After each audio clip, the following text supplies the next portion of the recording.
I won't have this namby-pamby, wishy-washy nonsense about not hitting people who deserve it.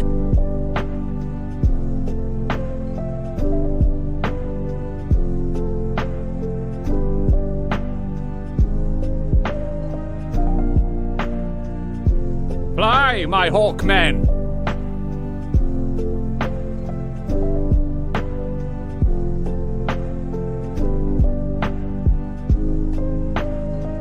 Pull the lever, monk.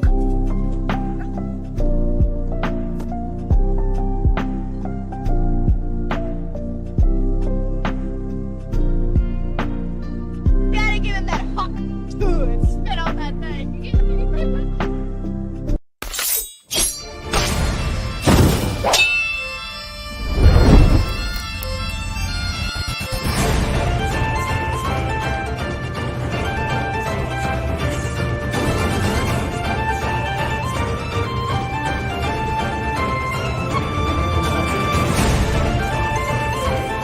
Can't do it. We'll do it live. Okay. We'll do it live. It. Do it live. I'll write it and we'll do it live.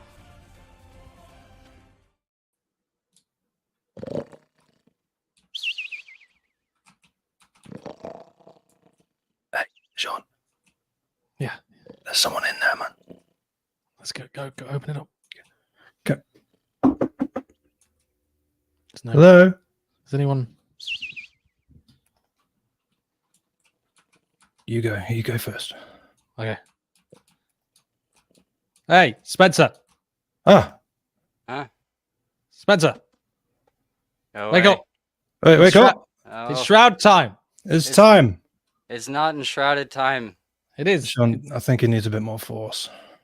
It's shroud time. Oh. Podcast time. Oh my god. He's flying. He's flying. Oh. Hey guys. Hey, man. Did you have a good dropped your rest? wood. I often do. Christ. whatever that means. Oh, jeez, you broke my bed. Yep, that's because Well- it's shroud time, podcast time, isn't it, man? Oh, shoot. Good morning, my friend. All right. Good morning. All right. I Well, hope you're well rested. let me go to my toilet corner first. Oh, can we come too? I don't know if that's a great idea. Oh. Oh, hey, man, you didn't put a door on. That's on you. Wait, I want to get like a really good angle of this. No. Oh. Do you know what I love about this game? Like that? What do you know love what I about love? this? Is What's that? you can't lock doors, so you never have any privacy. We can always No. find you when you're on the toilet, Spencer. You can always find me. The closest thing that we have to privacy in this game is the secret doors, the secret hidden doors that do not look secret at all. No, they're tough to use, aren't they? Oh, well, I guess we're doing the podcast today, huh? Is this what we're doing today? Is that why you guys are here? Hey, Yep. man, you tell us. Okay. Well, I think I have a podcast studio over here that we could hang out at. Oh my god, Oh, check it out. man! It's got the logo. The logo, the Fantasy Files podcast logo. Oh, look at this. I love it. I love it. We're basically kings here. We are kings. We Yeah. all have our own throne. And there we go. What's up, Trebbit? Hello. Trebbit. Hell's Hiker. Hells, hello. Seven Thunders. What's up? Hey, guys. I recognize everybody from your live streams. Oh, Oh, bless They're a them. lovely bunch, aren't they? Well, welcome to the podcast. I guess I have an intro to do here. What's up, everybody? Welcome back to the Fantasy Files Podcast, the podcast that wastes hours of your life that you will never, ever get back. I am your one and only host today, Spencer, because Gabe is a loser and doesn't have a PC. He's a PS5 player, and I can't convince him otherwise. Oh, that's sad. I know. Damn. I know. But today I'm joined by the guys behind the YouTube channel PratFall. Now, you may notice something is slightly different about our episode today. What could it be? We are streaming from inside the game Enshrouded. But you can take it as a win since you won't need to look at our ugly faces for this one episode only. You get exactly one reprieve from that particular burden, and this is Hooray. it. So soak it up, people. Um, but anyways, I know most people don't watch our gaming content, but today is mostly going to be a creator's corner, just like all our other creators' corners. It'll get just as weird as usual, except that it's going to happen from inside Enshrouded, since that's what PratFall is best known for, and it's a game that I have quickly become obsessed with. So now that I've over-explained the hell out of that, let me direct you to the links in the description of the video. You can find PratFall's channel there and all of our socials, as well as our Patreon, where you get to watch episodes just like this live as we record them, and hang out in the chat and all of that. Ooh. You are incredibly organized, Spencer. Oh, thank you. I appreciate that. More We so than plug us. absolutely nothing when we start streaming, do we? I like to have a little bit of an intro to lead into the episode, just so everybody knows where everything is. That's a good idea. And speaking of going live, this Creators Corner will be up for exactly 1 day as a live stream, and then it will be privated, and I will edit it into a proper episode and repost it to go into our Creators Corner playlist. So if you don't see it in a couple days, that's why. It'll be back, don't worry, and I'll probably have this back up pretty soon here. So, but enjoy the live stream, everybody. Thanks for hanging out, everybody who's in chat. And without further ado, thank you for joining me, Ben and Shaun from PratFall. How are you guys doing? I'm doing pretty good, man. Thank you for having us. We appreciate it. It's very nice for you to have us on. We really appreciate it. And we're thrilled to be here, aren't we, Ben? We are. We've not done anything like this before, have we, Shaun? No, this is entirely new for us. This is going to be so much fun, because I reached out on stream the other day, and I was like, hey, would you guys like to do a podcast with me? And you guys said that you had never done anything like that, which is surprising, because I think you guys would be quite good at it. You're very quick on your feet in the live streams. Oh, thank you very much. Thank you. Oh, there's Witchy. I recognize him Witchy. from the Oh, live hey, Witchy. Hello. Jason Welcome. Fur. What's up? Jason It's Fur. so, Don it's so English. cool. We've got the whole squad. It's so cool to see everybody from the live streams. I've been enjoying these live streams a lot, and it's really cool that you guys have this community that just like comes out and hangs out during these live streams, and will play some Enshrouded with you. Do they show up for other games too, or is it mostly an Enshrouded thing, or? Well, we've talked about this recently, actually, haven't we, Ben? So it is we definitely have a mostly Enshrouded community. That's where the sort of base of our community was formed. People definitely do give us support in other games, but definitely Enshrouded is the sort of glue, I think, of the channel for sure. Yeah, I think when we started playing the game, obviously we were playing just Shaun and I. And then we started, well, I think we streamed Sea of Thieves like one time. Yeah. And then I don't know how we came up with the idea, but we thought it'd be fun to hold these little community streams. It was actually Shaun's idea, the first one. And if I'm being honest, I wasn't sure, because we had, especially then, a very small following. Yeah. And I was kind of the opinion, like, I don't know if anyone's going to join, though, because no one really knows who we are yet. Yeah. And then the turnout, even from the first stream, was fantastic, and it way exceeded our expectations. Yeah, I couldn't tell you how many people joined, but we had a decent few people, both in game and in chat. So we just have a fantastic little community of people, and we're incredibly fortunate. Yeah, it's so crazy, because we at the Fantasy Files, we've just passed, I think we're at 1,030 subscribers. Oh, congratulations. Oh, thank you. Yeah, we did a big live stream the other week, which we had a pretty good turnout for that one. But unless it's like some big milestone, like that, unless it's some like big event. Like we did another one for our 100th podcast episode, and that had a really big turnout. But anytime we do like a live stream that's where we're just like hanging out and chatting, there's usually not a big turnout. So I was really surprised when I think when I first started following you guys, you had about 700 subscribers, and now you're up past 800. But your live streams consistently have people like above 30 people in the live stream. And so I'm like, man, they've really made something cool here where the culture of their YouTube channel is not only the videos where you teach people how to like build stuff and enshroud it and whatnot, but it's also these live streams that the whole community comes out for. And that's so cool. I love that. Yeah, Thank you. it was- Thank you for saying that. It was, I think it did surprise us, didn't it, Ben? Because like you say, we when we first started doing it, we didn't really have any expectations. I was certainly hopeful when Ben and I were talking about the idea of doing these community streams that people would appreciate it and enjoy it, and enjoy this sort of community of just hopping on, building, creating these little towns together and stuff.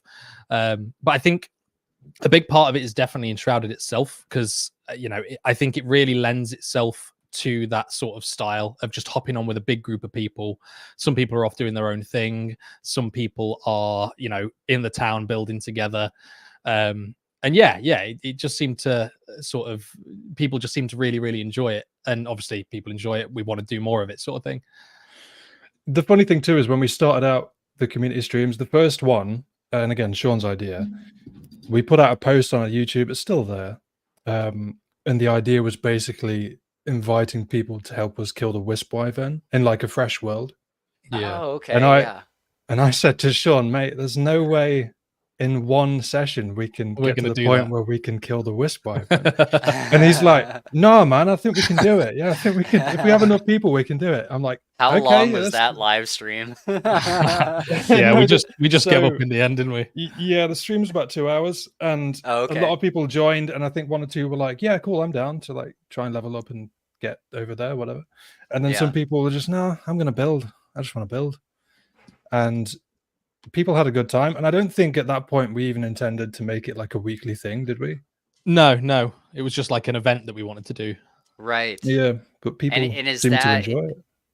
That world where you were like, hey, let's all level up new characters and kill the Wisp Wyvern, is that the world that you guys use now for your big live streams? It's still the same world, yeah. Oh, same man. world, yeah. In that first That's so episode, we cool. had a few people start building a few little things. We actually had one person join, I assume, through just the Enshrouded world menu that wasn't aware of the stream. They built a big building that's still there today. I don't know if they're aware of us or have ever come across any of our content, but it's almost like a nice bit of history in the world. So all the stuff that's been built in the world has been, progressively built since we started doing them. Yeah, they kind of kicked it off, didn't they, with the building? And in the space of, I want to say, like half an hour, maybe 40 minutes, they built this really cool, so I don't know what you call it.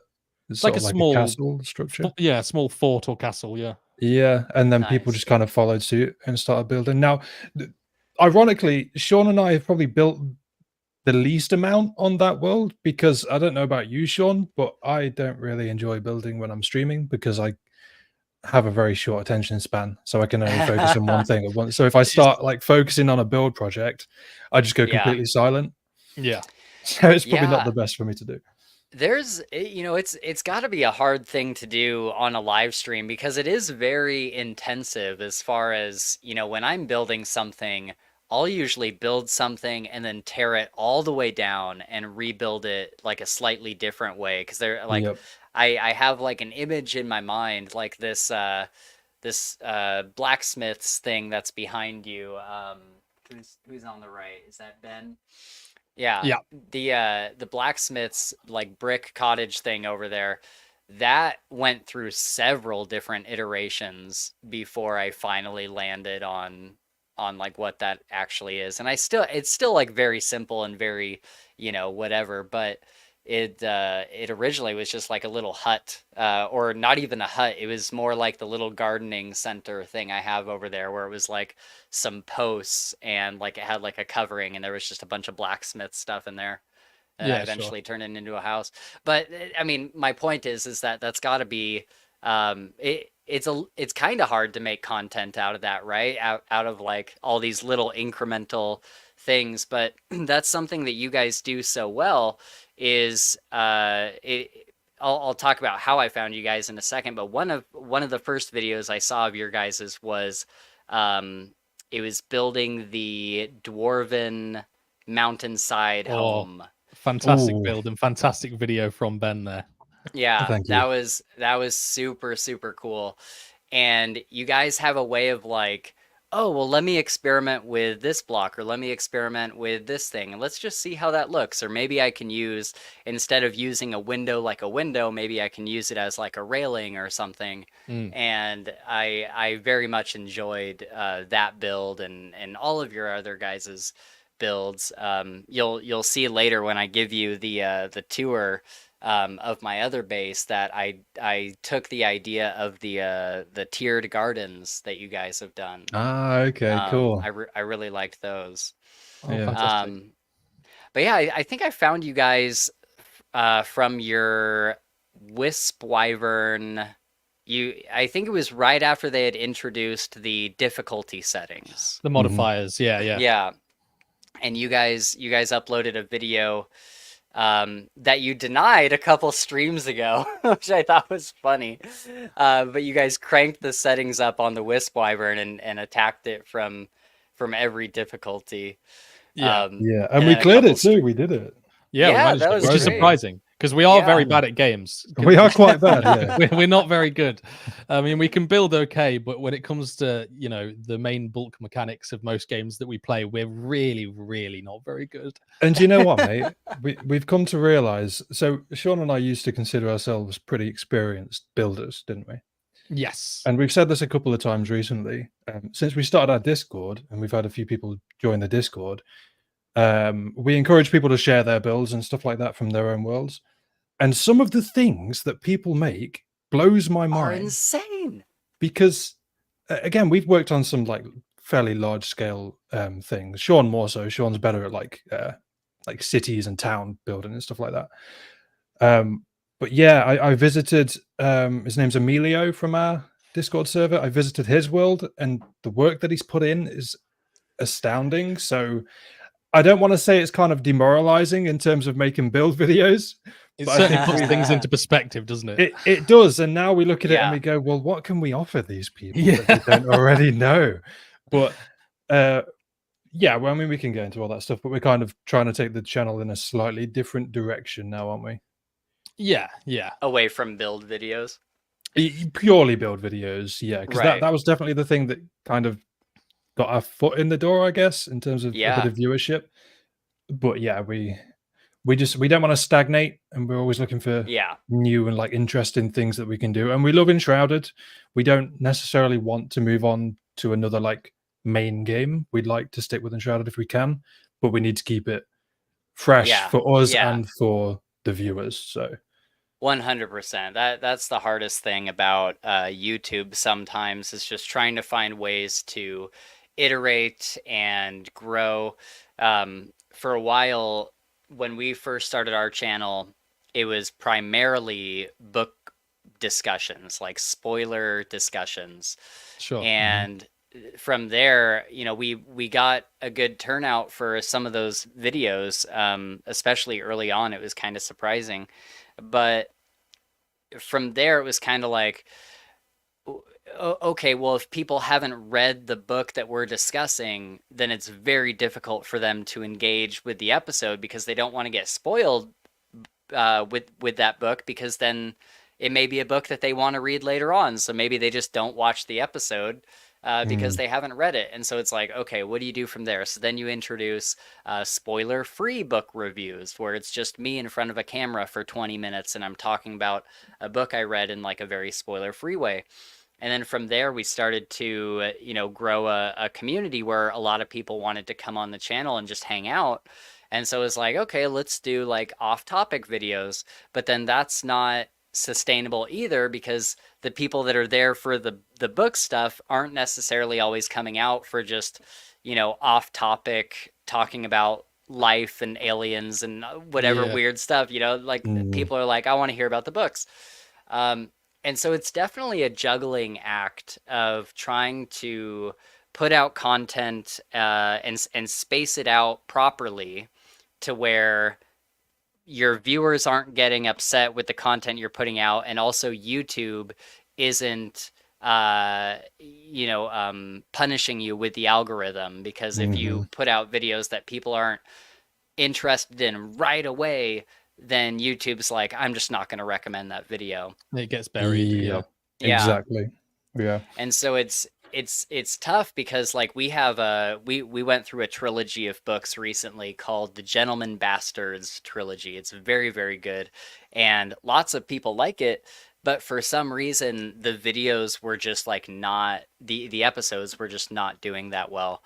And so I had to put out, we did 3 separate episodes for all 3 books, put out the first episode, it did not do well. And so I was like, okay, well, I can't just upload all of these back to back, because then YouTube is going to see that there's 3 videos back to back that are all not doing well. But I eventually want to put out all 3 of these. So I've been literally spacing them out over the course of months. Like, put the first one out, wait about a month, put the next one out, wait about a month, and the third one is just about to go up. But it's kind of a weird thing, YouTube, with the algorithm and all that. Yeah, it's tough to sort of, to a certain extent, I like it. I like that creative process of, and I'm sure, Spencer, you feel the same with your team, but Ben and I often have these conversations like as regularly as we can, as in terms of what's doing well, balancing that with what do we want to do, what do we find fun, and like you say, spacing things out so that you can balance videos that you're pretty sure are going to do well regardless, and then videos that may not do very well, but you're very passionate about them, and stuff like that. For example, we have a few episodes on the very well-known game Lethal Company, which was very popular for a while, and I think will continue to be somewhat popular. But the more recent episodes of those just have not seen any attention whatsoever. So we sort of had to have this conversation of, well, we enjoy playing the game, we enjoy the creative and editing process of making the episodes, but you have to sort of make a call where you go, okay, well, that's not doing too well, let's put that to the back of the priority list for now, focus on other things, and then maybe come back to it at a later point.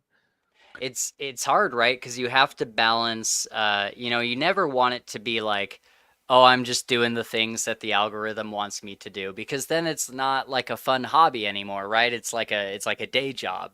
Yeah. And so it's like you have to balance, you have to be willing to do the things that you just find fun and want to do. Like this is an episode that I just wanted to do because I like your guys' content and I wanted to chat with you.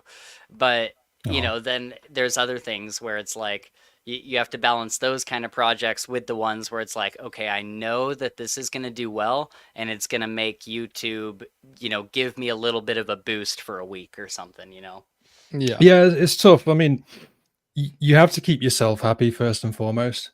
Yeah. And it can be a bit disheartening at times. Shaun and I both experienced this. Obviously, we go back and forth on who edits what videos and stuff like that. Okay, I was going to ask about that, yeah. Yeah, so we don't have a particular like pattern in terms of how we work that stuff out. It's just whatever. So Shaun, for example, edited the last Lethal Company video, and it didn't do particularly well. And I don't mean to call you out, Shaun. No, that's absolutely fine. Because like I said, I've experienced this too with past videos. Yeah. And it didn't do particularly well. The algorithm didn't like it for some reason. And Shaun was a little bit down about it, but I watched it. And it's one of my favorite videos now that we have, because I think it was great fun. And I've told you this, Shaun. Yeah. We played it with a friend of ours too, and it was just, I don't know, the vibes were really good. There were some really funny moments, and like really cool edits, and I really enjoyed it. And I know at the time when we were recording it, we really enjoyed it. And I guess that translates to like books or movies or whatever it is that every kind of media that you're talking about. The algorithm didn't pick it up, but we enjoyed doing it, and therefore I think it's worth making. Maybe not all the time, but it's definitely worth coming back to these things. Yeah, I think it's tough as well, because with our main game being enshrouded, and Ben and I both, love fantasy. We love these sort of RPG-esque open world survival-y games. So, and based on our branding and stuff like that on our channel, we definitely have lent into that as the sort of mainstay of the channel. So then trying to put out something that is effectively irrelevant to that Right. is a tough thing. So Ben and I have recently had conversations about like, oh well, doing videos on games like that, could a second channel work potentially to start doing, dedicate that to more sort of widespread different games, and then keep the main channel as this sort of niche that we found ourselves in that we enjoy. Right. So it's definitely hard to try and push a game in a community that isn't necessarily invested in that. You also don't want to spread yourselves too thin, do you? Yeah, exactly. We only have so much time in the day to work on content for this channel, so making a second channel is like effectively halving the amount of uploads on the main. Right. It's a tough dilemma.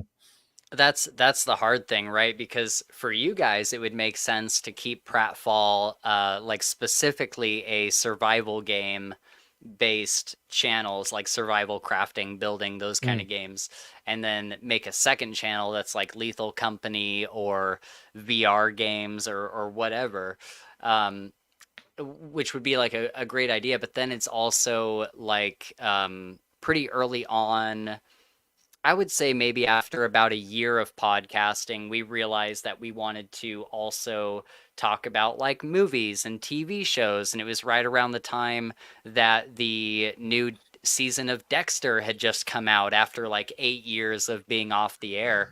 And I was so excited. I'm like, I have to make videos about Dexter New Blood. This is insane. And so I started doing that, and I was like, you know what? I don't think I can put these up on the fantasy channel, though. I'm going to have to make a second channel. And so I made Fantasy Files Reacts, and that's kind of the place where most of our like movie and TV show and content like that has gone.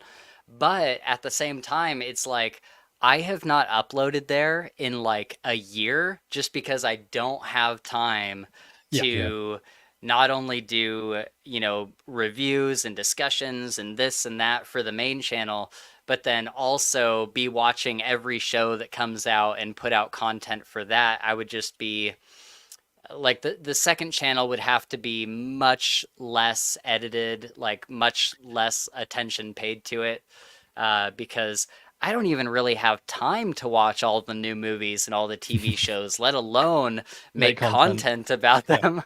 Yeah. And so I'm just like, what do I do?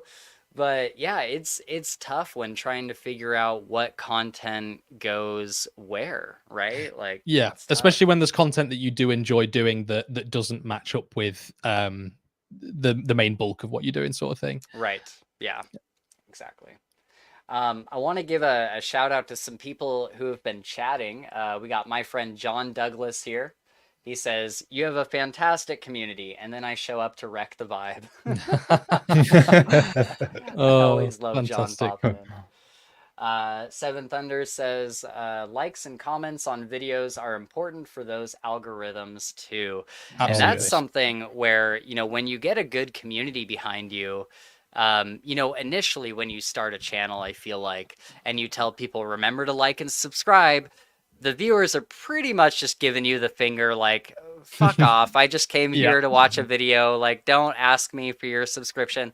But once you get a community who's there for you, they're much more willing to be like, hey, everybody like the stream. And they're like, oh yeah, I'm going to like the stream because I like these guys and I want them to succeed. And so, like, anytime I'm watching one of your guys' live streams, I'm like, oh yeah, remember to like the stream because that's going to help. Thank you. And that's super, super important for engagement. And I think people don't really think about how important comments are too, because that's another metric that YouTube uses to engage with the algorithm. It's like, oh, this video, maybe it's only gotten 50 likes or something, but it's gotten like 200 comments. And so there's something going on over here and it'll push that video out. So always remember to comment on videos. Yeah. And I think, go on, Ben. I was just going to say again, we're incredibly thankful to the people who've stuck by us over the last few months and have joined the Discord and frequently watch our videos and comment and like and all that stuff. So yeah, I was going to say the same. Awesome. Yeah, we've been really lucky to have sort of gained this community of not only people who show us support in ways that we could never have dreamed of even 6 months ago, but they also, since we launched the Discord and stuff like that, everyone supports each other, and you know, people are helping each other with enshrouded things and discussing stuff and discussing topics and things. So it's, yeah, I think we've been incredibly lucky to have attracted very like-minded people that all want to do the same thing as we do, which is just have this community of supportive and empathetic and kind people. Yeah, it's great. It's awesome. And you got some people in the comments here saying that they love the Lethal Company video. Jaystifer says that video had me howling.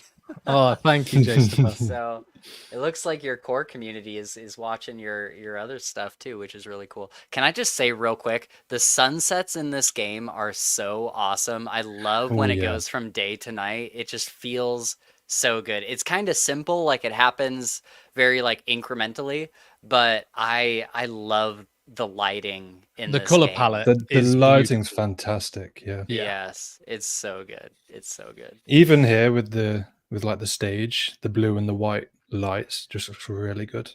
Yeah, I love it. It looks so cool. I wish we had more color options though, Shaun? Bit of purple and yellow up in here. I know. I wish that we had some like different. They've got to be adding other blocks that light up, I would imagine, because the green ones kind of do, right? Yeah, well, they added those with the Hollow Halls update, so I would imagine they will. Maybe we should write to Keen Games and request more luminescent blocks. And purple and yellow first, ideally. First, yeah, absolutely. Yeah. Otherwise, we're going to move on to Soul Mask or something. Oh no! Yes, I was going to ask you guys. Have you guys played Soul Mask? Because I tried it. I bought it on Steam and then I returned it because I thought that the UI just looked extremely clunky. But all the videos I see of it, it looks so freaking cool. And I'm like, I want to play it, but I just don't know if I can get past the UI. So have you guys played it? Yeah, we put out, I think, 3 episodes of it, or 3 videos.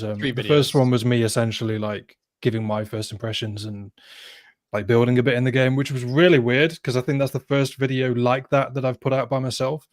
But we did that, and then we did a couple of episodes with the 2 of us. And it's weird. We went kind of back and forth on it. It doesn't feel like a bad game by any means, but it feels like something that we basically said you'd have to invest a fair amount of time into it in order to really get anywhere. Yeah. And that is too much of a commitment for us in terms of the channel. More so than Enshrouded? Oh, yeah, definitely. Yeah. Really? It seems very, very complicated. Complicated in a good way, don't get me wrong, but I think in order to take the time to get to the point where we'd be able to make this really fun and interesting content where we're engaging with some of the more nuanced and later game elements. We ultimately landed on it not being right for the channel, at least in the short term. It's definitely a game that you have to think about more than Enshrouded, and that's not good for me and Shaun. We're very simple. We're very, very simple. We're quite simple. So, yeah. But, it's something that I would like to revisit at some point just in my own time because it did... And I feel bad for convincing Shaun to buy it now, but it still feels like the kind of game that I'd enjoy playing. But it's something that we keep talking about. It's like we keep starting these series.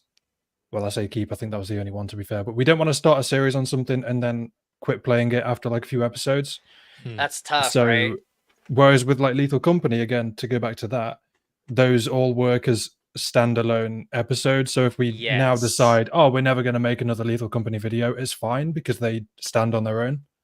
Right. Recently, my friend and I played Chained together. Oh, that was a great one-off episode because it was hilarious. Like that is probably one of the funniest episodes that we've done. That it's so funny just because there's so much chaos in that game. But it's not like I don't need to do like a video series of it, right? Like it's just this one-time thing that I can be like, that was fun. anyways and go on to And something move on. else. Well, we did Yeah. the exact same thing with Chain Together. We put out a couple of streams within a few days of each other, finished the game, and then moved on, Move like on. you said. Yeah. Rather than dragging it out for like 10 video episodes over like a month or something, you know. Right, because something like Soul Mask, you would have to be really sure that it's something that you wanted to Stick with get and into. yeah. And is does Soul Mask have similar building to Enshrouded? Is it like good? It's closer to Ark Survival Evolved, I would say. So it is similar, vaguely, but it's not voxel based. So it's like Ark in the sense that you'll have a wide sort of in enshrouded terms, I guess you'd say like a 4x4 Right. big block floor, and then you do the same for walls and stuff like that. So it's more like Ark, I think. Yeah. Okay. So there's less creativity with it, I think, as well. Whereas, you know, you look at Enshrouded and there's so much you can do with it. And, you know, the way the blocks blend together is something that we've never seen in any building game. So it's much less comprehensive. But some people like that. Yeah, It's definitely the best building system that I've played with in Enshrouded, which is kind Yeah. of crazy for an early access game too. Yeah, let's talk about Enshrouded specifically for a minute because I was playing Pal World, and that was kind of the game that got me into survival, crafting, that kind of stuff. Because before then, I was like, no, I don't like I really want to play Valheim, but I don't want to have to eat and drink and all this stuff and like maintain all of these survival mechanics. And I don't really like building, so like I don't know. But what's funny is in Fallout 4, I played that last year for the very first time ever. And I got more into the building mechanics in Fallout than the main game. Like I was primarily just building in that game because I was having so much fun with it. So I don't know why I was so convinced that I wouldn't like survival crafting games. And then I played Pal World and I was like, oh, this is fun because, you know, at the time it was just this hype ass game that came out of nowhere. And all of a sudden everybody was playing Pal World and it was like just a phenomenon.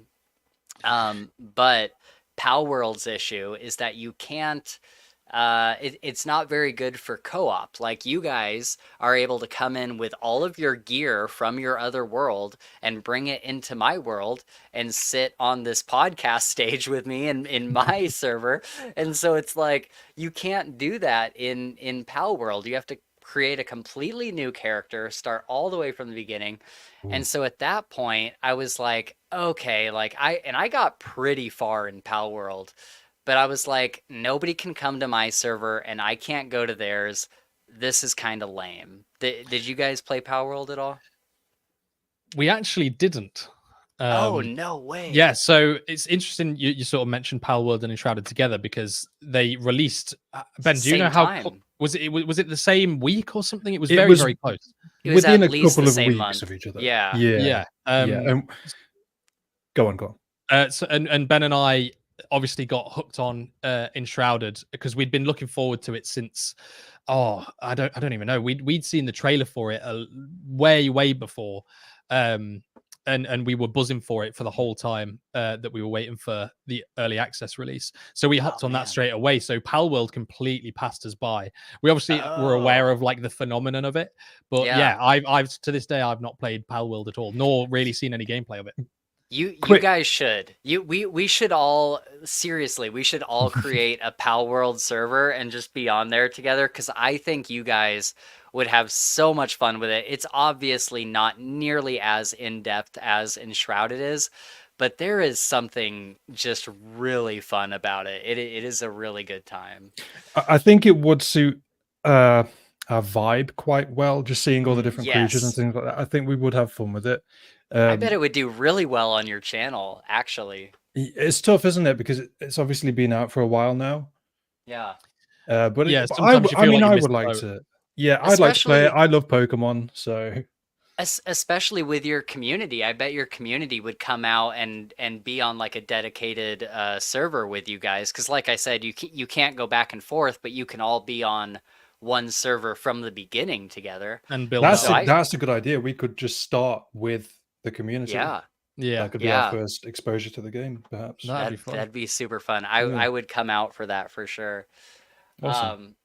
But yeah, so then I kind of stumbled into Enshrouded. I think it was through like a Game Ranks video or maybe an ESO video or something, and one of them had done just like a review, and they showed like the building mechanics, and I was like, wow, like I still wasn't, I was intimidated by it because it looked like the combat looked almost like Souls-like, which it really isn't at the end of the day.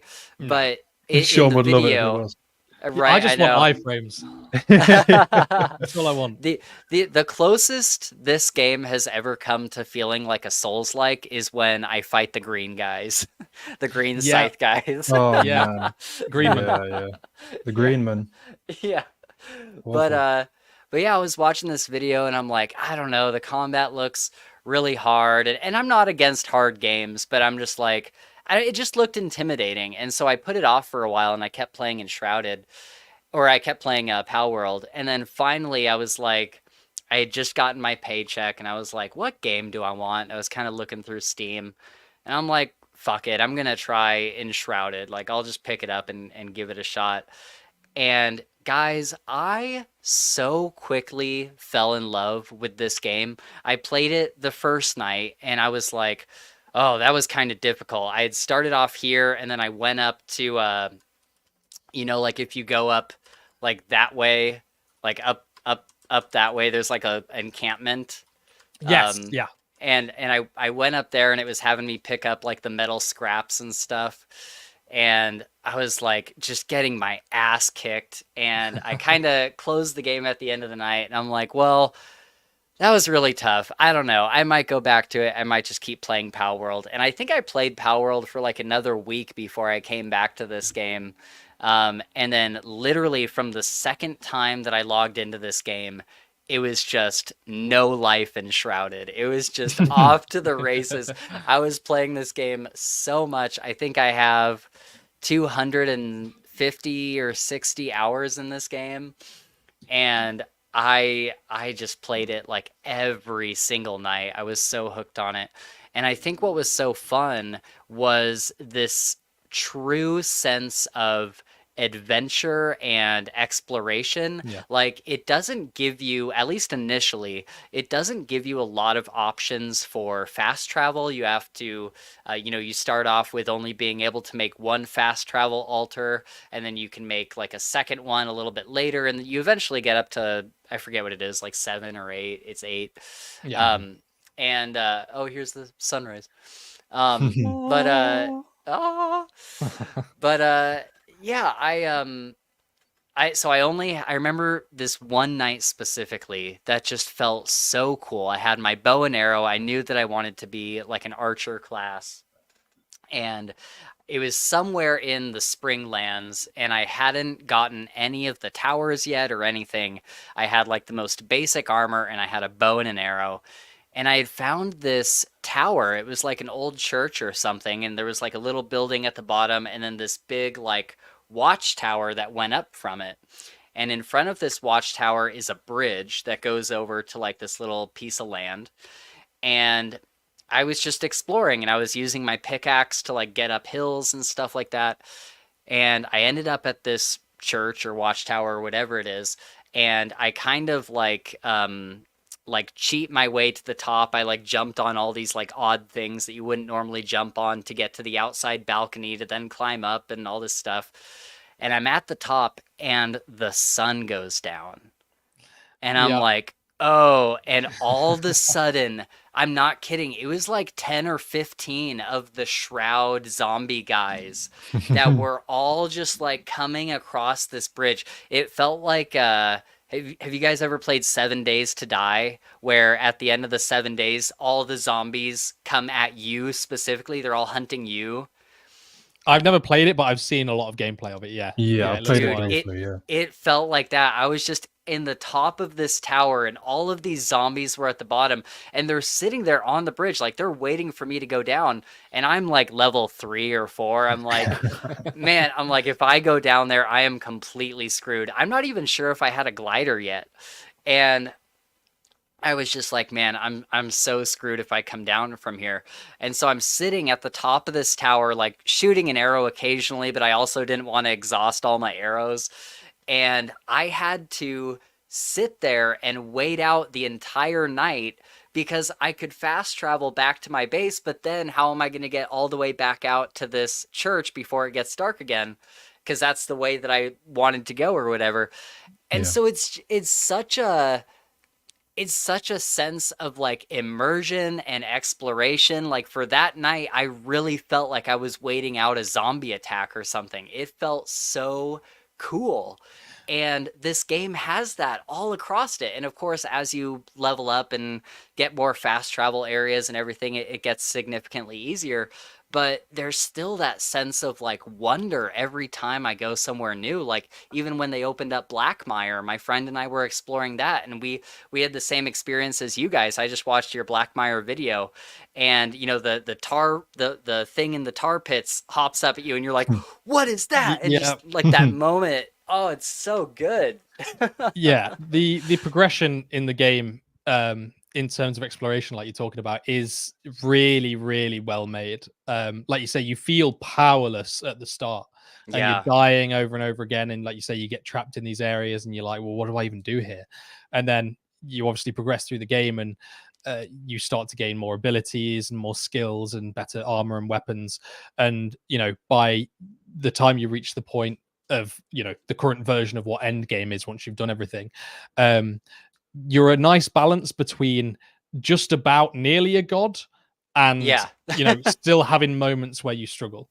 It doesn't really end the fun in the game, I think. Right. We're excited to try out the survival mode too.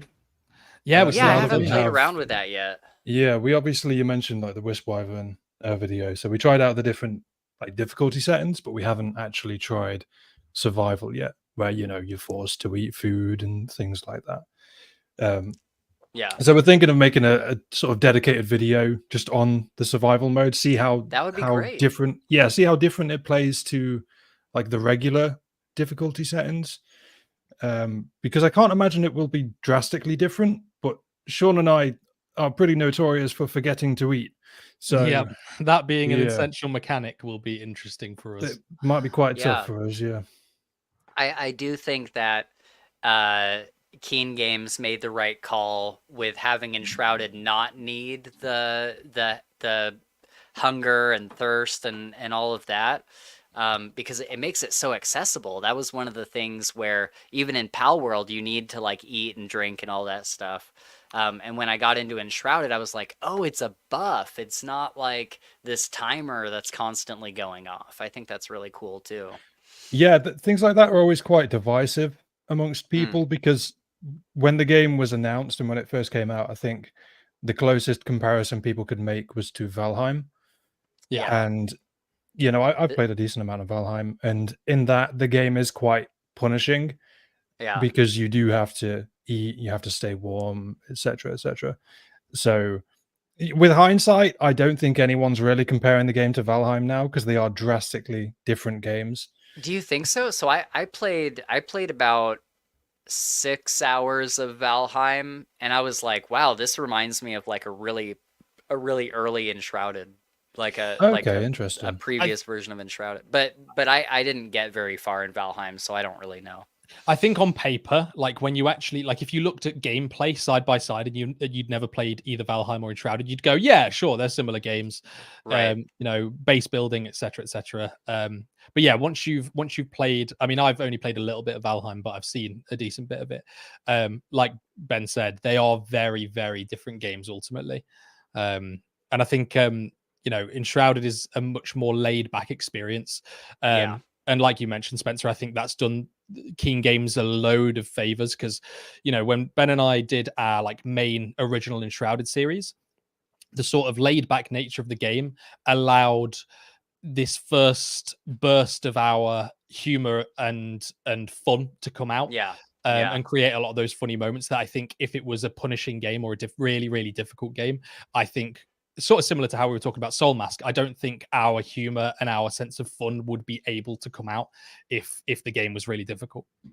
That's such a good point. This game is unintentionally hilarious. Yes.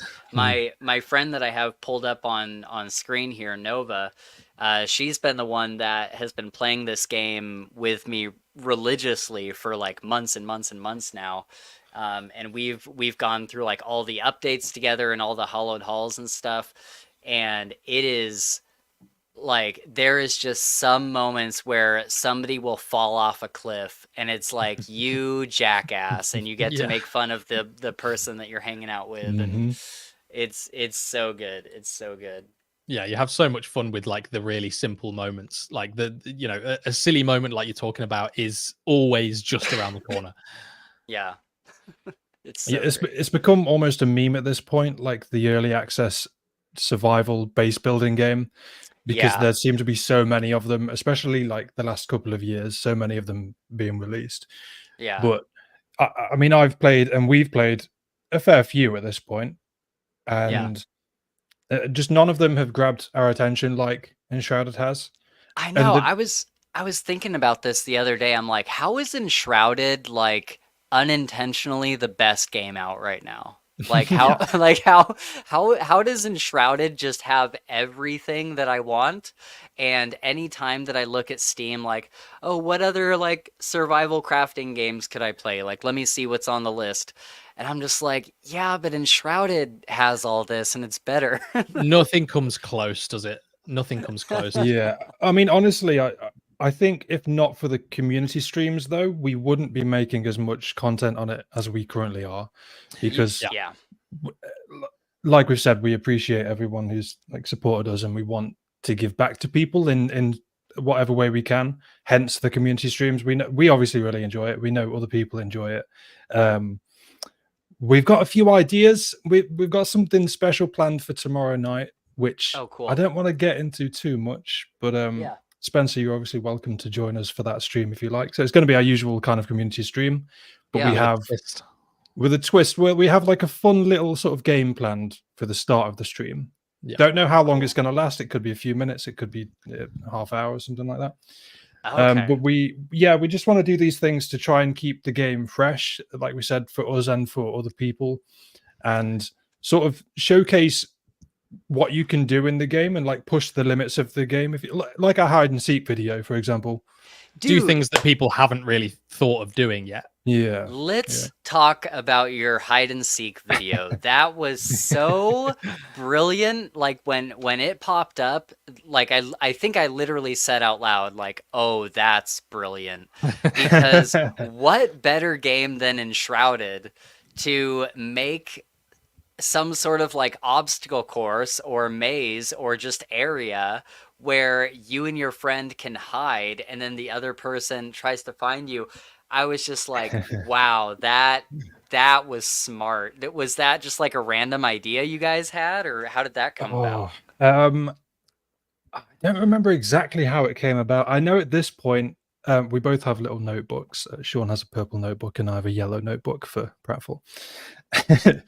And we have, I don't know about Shaun, I don't know if he's kept up with his, but I have a full page dedicated to these sort of mini game ideas. Oh, cool. So we have a bunch in the works, some of which won't really work on stream, but we want to include people as much as possible. Like the hide and seek, for example, we had to come up with a whole list of like rules and things that we can't do. Otherwise, it just wouldn't work as a concept. Like you would get caught immediately. Right. So that's not one we can really stream with people, but we have a bunch of ideas. I can't remember which the first one was. It wasn't the hide and seek one, was it? I think we were having a conversation and we just started. I think we came to the realization at the same time, really, as we were having this conversation. We were like, you could make your own mini games. Like we have the tools in the game to do all sorts of stuff, and we just started spitballing all these different ideas, and we came up with like a good 4 or 5 originally that were all really different to each other that would all work really nicely. I think I remember how the hide and seek came about, actually. I think it was during our playthrough, Shaun. And Okay. outside of our town, we have the crop field, don't we? Yes, I remember. We now, had yeah. what's the big bushes that you can plant? Is it rooibos? Yeah, Yeah. yeah. We planted a bunch of that, and I just went and just hid in it for a laugh. And then Shaun was like, "Mate, I cannot see you." Yeah. So then our brains just start going, and we're like, could we Yeah. make a video? Could we do something with this? And that's usually how we come up with these silly ideas. We want to try things out. They're not always going to land or work necessarily. Yeah. It's Is it's just fun to do. Is there a setting to turn off player names? Because Yes, I so you think can that would hide be the HUD. necessary for. Okay. Yeah, it's just hiding the hood. Yeah. Oh! Hiding the HUD does it. Oh yeah, Yeah. because you guys. Yeah, I guess you didn't need your HUD. Yeah, on certainly that, for a so game yeah. like that. Yeah. Right. And then we had to like turn off audio and stuff because the like footsteps Right. and things like that. Yeah. But we think it came out pretty good. So It was really fun to do. I bet that seems like it would just be a fun thing to record, just like in general. Like that, that was so much fun to watch. Have you guys? The cool thing. Sorry, go on. Oh, go ahead. The cool thing about what? I was going to say the cool thing about doing stuff like that too is we can revisit that anytime we want to. Like, yeah, and you can make it different, and you could do like multiple levels, different maps and stuff. Yeah, exactly. Yeah. So we could just literally play the same map again, and I think hopefully people would be interested in watching the rematch and stuff. Because so. the game would be completely different every single time, right? Which adds a lot of replayability, and I think as well that's part of the reason Ben and I wanted to sort of experiment with these sorts of ideas, because we love Enshrouded. Obviously, we wouldn't have a channel dedicated to it otherwise, and we noticed that on release of early access, Enshrouded was sort of overshadowed by Pal World, and we noticed that overall the game didn't initially get the attention that we thought it deserved, and we were trying to think of ways to experiment with stuff and figure out ways to make the game more replayable for people, a bit more fun for people, and a bit more attractive to people that hadn't necessarily played it before. And I think what we are hoping for is that people see these mini games and go, "Oh, I could do that with my friends. Oh, we could all build our own maps and then we could play it together and stuff." And all of a sudden, hopefully, you have all these people that are really excited to play the game that maybe never have before. Exactly. Yeah, there's so many cool things that you can do, and it's such a perfect game to play with your friends. Again, especially because you can just freely hop from world to world. You don't need to do any changing your server or requesting a server change or anything. You don't need to do anything like that. It's just freely move from one place to the other, and it's so seamless. It's so nice. Yeah, it's really streamlined. Yeah. Have you guys thought about doing, I'm sure you have, like an obstacle course or something? Already on it, my friend. Already on it, my friend. Yeah. I don't even know if I've shared this with Shaun yet, actually. Oh, because now we have the trampolines and stuff, and so there's all sorts of cool stuff you can do. We have a sort of assault course, don't we? We have a sort of assault course that we've already done in a way. You could describe it as an assault course, right? Yeah, that should be coming out relatively soon. But no, could you give me a little tidbit, Ben, for me, Spencer, and the people? So I've discovered that with the trampolines, you can essentially bury them in the ground, but still trigger them.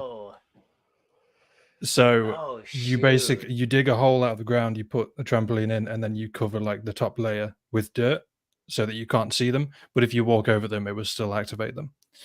So that's all I'm really going to say about that. I may be working on a big field full of invisible trampolines. Oh, I'm excited for like a minefield. Yeah, exactly. So cool. Exactly. And so wait, you have to do it. You have to do a thing where you unequip your gliders. And so if you hit a trampoline, you're just completely fucked. Yeah, it's got to be punishing. Interesting you mentioned that, Spencer, because that sort of relates to the thing that we mentioned that's coming soon. Oh, great. Yeah. I'm so excited.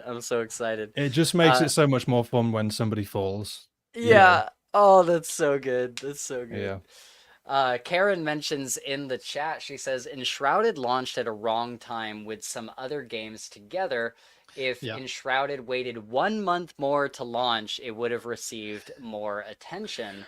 And this is so true, dude. I have been preaching the good word of Enshrouded for so long now, trying to get everyone I possibly can to play it, because I think that it is just a one-of-a-kind game that is so unique while also keeping things familiar enough for people that like other games. And I'm like, man, it just really sucks that it came out. Well, I'm glad it came out when it did, because it led me to trying it. But at the same time, it's like, yeah, dude, if it had just had like 1 or 2 months removed from Pal World, oh, it would have been it, and it is now. Like they've passed 3 million players, I think, on the game, which is cool. But it's like, man, it might have blown up if it had just would have waited. been absolutely cataclysmic, I think, Yeah. if it had released at a slightly different time. Yeah. Yeah. I don't know. I somewhat disagree with that. Okay. I think Pal World was the killer for sure. Yeah. I think if other kind of similar games had come out around the same time, I think Enshrouded would have stood out. But Pal World became, like we've said, such a meme, obviously, and it's Yeah. Pokemon with guns, you know. Yeah. And it just had so much attention. It could be because like they're not even that similar when you think about it. The two games, again, it's survival, crafting, whatever. But Yeah. aside from that, they look like entirely different. Careful, Spencer. Jesus. Sorry, I'm trying to. I Do you picked up my mind? controller. She's smashing the place up. Don't whip out your big dagger in front of your guests. Bad table etiquette. But yeah, I think Pal World sort of killed it in a way, but it's difficult. I don't want to speak negatively about the game because I love the game. Yeah. But I don't think I think many people are just very hesitant about early access games these days. Yeah, what is it about everyone being tripped out about early access games? Because literally I bought Pal World and I bought Enshrouded, and that's in early access still. And from there I was like, "Oh, is this what early access is, where they're just getting like all these updates and it's really a cool community thing?" And so then I tried like Void Train, and that's in early access, and I'm like, "Oh, this is sick. Like I love this." And then there's other games that are in early access that I've played, and I really haven't had any bad experiences, but I hear people talking shit about early access games all the time. And I'm like, why? I think it really comes down to the developers, doesn't it? Yeah. I mean, think it's Keen like, have been fantastic and Yeah, so yeah. transparent with the community, and like Enshrouded has a great community behind it. So that's great. You know, we follow Keen on like Discord and Twitter and stuff like that, and they're they released their roadmap obviously near the start of the year. Yeah. Maybe like a month after the game came out. Like they released that very quickly, and we're like, okay, guys, here's what's coming over the next year. Plan. And we're like, sweet. They didn't tell us obviously where, they didn't specify like when certain things were going to come, but we know what direction they're headed in, and I think that's kind of important. And I don't think you get that kind of transparency with most early access games. Right. Yeah. I think that's fair. Oversaturation as well, I think, is the problem. Like Spencer, you obviously mentioned that you've had some really good experiences with early access games, but I think you reach a point where there are so many good options, and let's assume for argument's sake so many bad options, that people are sort of like, well, where do I put my focus? What do I try? What don't I try? And I think that's probably a big part of people's reluctance, is so many will be hits and so many will be misses. So how do you work out what to try and what not to try? It's analysis paralysis, isn't it? When there's so many options. Exactly. And even Trebbit says here in chat, he says, I was all set to play Nightingale. He's like, I helped with the beta tests. I bought it and Enshrouded at the same time. Haven't played Nightingale since I got it. And this was a bad early access game. This was one that I was so excited for Nightingale, you guys. Like literally for the past, I think as long as we've had the podcast, I've been interested in Nightingale. I've seen all the trailers. I kept up with like every little piece of information because I was so excited for it. And then it came out and it just fucking bombed. Like it it like from what I could see from people's like live streams and videos and stuff, it just looks like it did not hit the mark at all, which is so disappointing because it's like you want these games to succeed, especially one as completely unique as Nightingale, Mhm. but it just didn't have what it needed to have in that launch. They should have cooked it for another year or so. Yeah, well, I was going to Yeah. say, is it just like polish that it lacked? The elements were It there, but they just weren't up to it scratch yet. it lacked polish, and then also like significant like combat features. Like the combat was like as basic if anyone ever thinks that Enshrouded's combat is basic, Nightingale's was even more so. Like it was super super basic, and there was hardly any like abilities, and the crafting was like oddly difficult. It wasn't even difficult in the way that Enshrouded is, where like as you get into the later game, sometimes you need like 7 or 8 different materials to make something. Nightingale was like, if you wanted to make a tent out of bones or something, you needed like hundreds of bones. And it's just Oof. I don't have time to like get all these materials to make like a very basic house. Like this is absurd. Another And great just thing about Enshrouded with the mhm. modifiers, you can speed up production speed and things like that now, and reduce material cost and stuff. Yeah. Yeah, I've thought about turning that on because that's a really really interesting feature for sure. I did that immediately as soon as that update came out. I certainly on my like solo world, where I do most of my building, I was like, Yeah. listen, I want to be able to build as quickly and as efficiently as I possibly can. So I just went Mm, through the whole modifier list, and I was like, okay, what's going to make things easier for me as primarily a builder? And it does. It yeah. makes things so much more fluid and quick and fun when you're not having to go and get a load of stone every 4 minutes. We're content Yeah. creators, man. We can't fuck about with this stuff. Yeah. Exactly. I think for me, I have a really hard time putting modifiers on games, or even like third party mods like from Nexus mods or anything. I have a really hard time doing that because I really like the vanilla experience. But also so about maybe 2 or 3 months ago, I kind of hit a wall in Enshrouded where I was like, okay, I'm the highest level. I have pretty much the best armor I can possibly get. I have the best bow I can get for sure. I have the best like one-handed weapon I can get. Like, what else do I really want to do? I could keep building, but I don't know. And then they rolled out some updates, and I got to a point where I was like, oh, I'm gonna go find another town and rebuild it from the ground up. Um, and it was I think it was the fear of hitting another wall where I'm like, I just want to take it as slowly as I possibly can and spend as much time in Enshrouded as I can without like speeding everything up. But at the same time I'm like, man, it would really help to it would really help just to like speed things up a bit if I just like turned on some of these modifiers.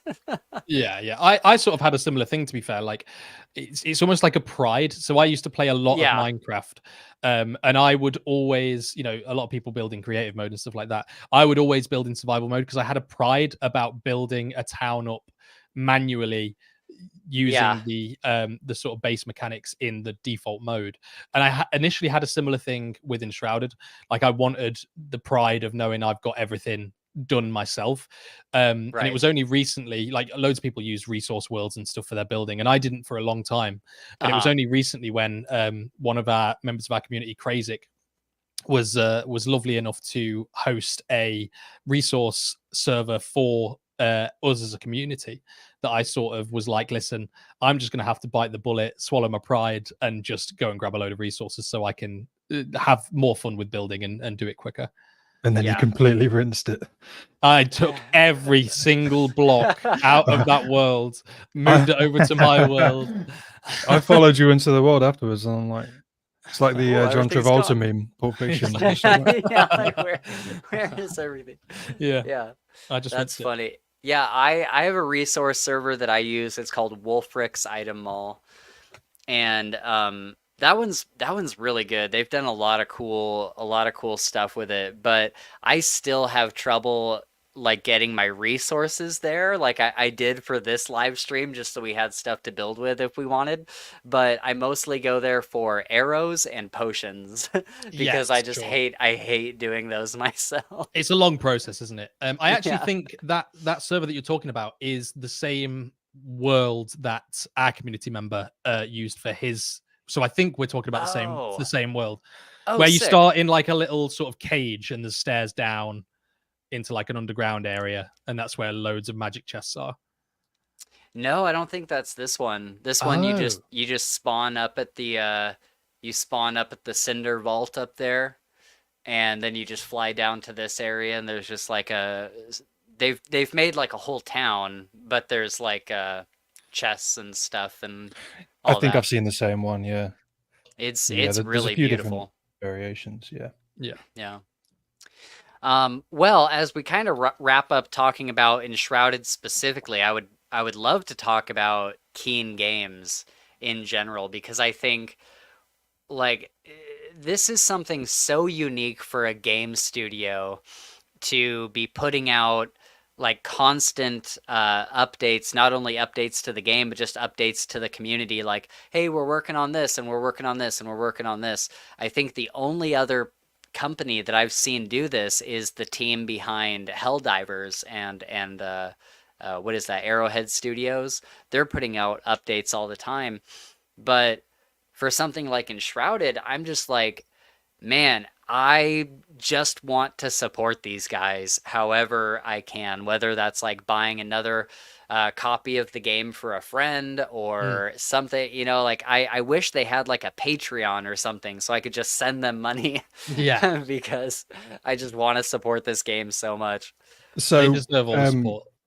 Yeah, so just to kind of touch on that, Keen reached out to us a few months ago, didn't they, Shaun?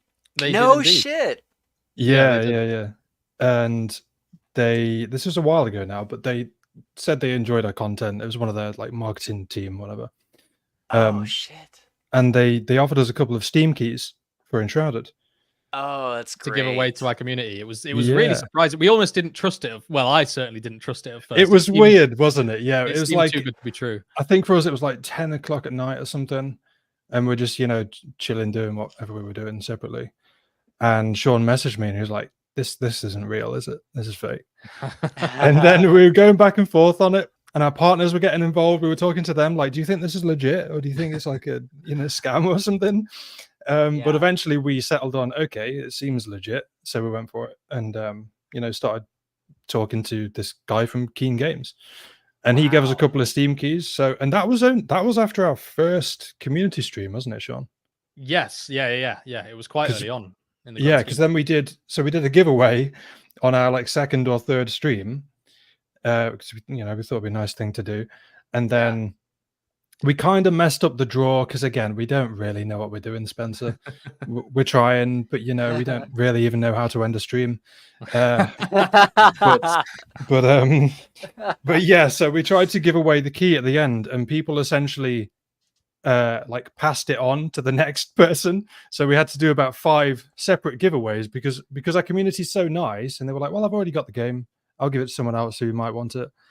So you guys didn't say, "Hey, only reply to this if you don't have the game." I tried to set it up through Nightbot, and it was the first time I'd used Nightbot, and it didn't. I think now I would know what I'm doing, touch wood, but back then I didn't have a clue, so I just kind of rolled with it, and it didn't fully work, but we had a good time, and people were so lovely, and they were like, "No, pass it on to someone who might need it."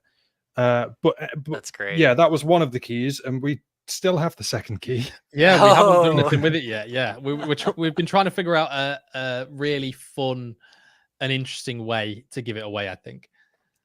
Well, what I would suggest is either going to like a gaming, just some like general gaming Reddit or something, and just be like, "Hey, check out this live stream where we're going to give away a free key of Enshrouded." And I always tell people, hit the subscribe button and then email me. email me and tell me what your YouTube name is and tell me that you subscribed, and you will enter the drawing for this thing. Ooh. Because then I know that the people don't already have the code that I'm giving out. I know that they've I can check their YouTube username to make sure that they subscribed, and if all of that checks out, then I enter them in a drawing, and I just, you know, pick one at random or whatever. Yeah. But yeah, there's lots of fun ways that you can do cool giveaways. I always love doing that. Yeah, it's a pretty good idea, to be fair. Something to consider, because I think we do have Karen just mentioned in chat, and I think we have a few people now who don't necessarily have the game but still tune into our content, which is kind of mind-blowing for me. It's mind-blowing in general that we have as many people who care about what we're doing as we do, but then to have people who don't even play the game and are still there, still show up every week to the streams. It means a lot. So yeah, I think obviously we have more sort of viewers than we did back then. So hopefully, if and when we decide to do another giveaway, you know, we toyed with the idea of maybe trying to do a giveaway when we were streaming something else. Say if we streamed like Pal World or something, because the games are similar enough, we might have people coming in who play Pal World but maybe haven't played Enshrouded, and we could give it away to someone, you know. We'd be more likely to have someone that doesn't have it.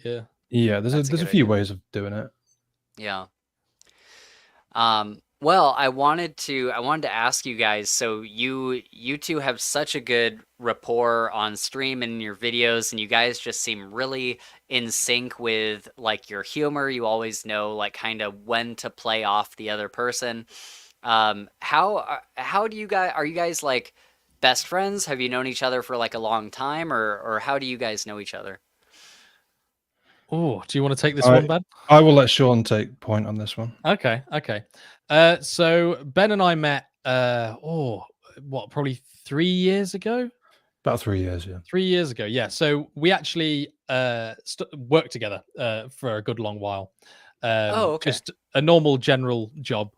And we started getting to know each other as we worked together, and we sort of realized that we have similar senses of humor and stuff like that. And we also realized that we're both creatively minded people. Cool. So we ended up going for a beer together one night. And it was this really strange, profound thing where, I mean, I can only speak for myself, but we were sat there just drinking together and chatting about the things we want to do with our lives and who we are as people and stuff like that. And I think we had this sort of moment of mutual realization of like, oh, this guy is like a lot like me.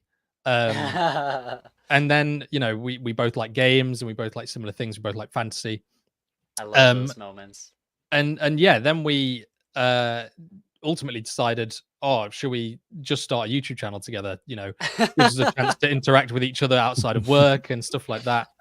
And then we originally started playing Fall Guys, of all things. That was the first thing we tried. Do you remember when we decided to make our channel a Fall Guys channel? Because I think I've just erased that from my brain. But that was the full intention. Like, oh yeah, we'll just play Fall Guys.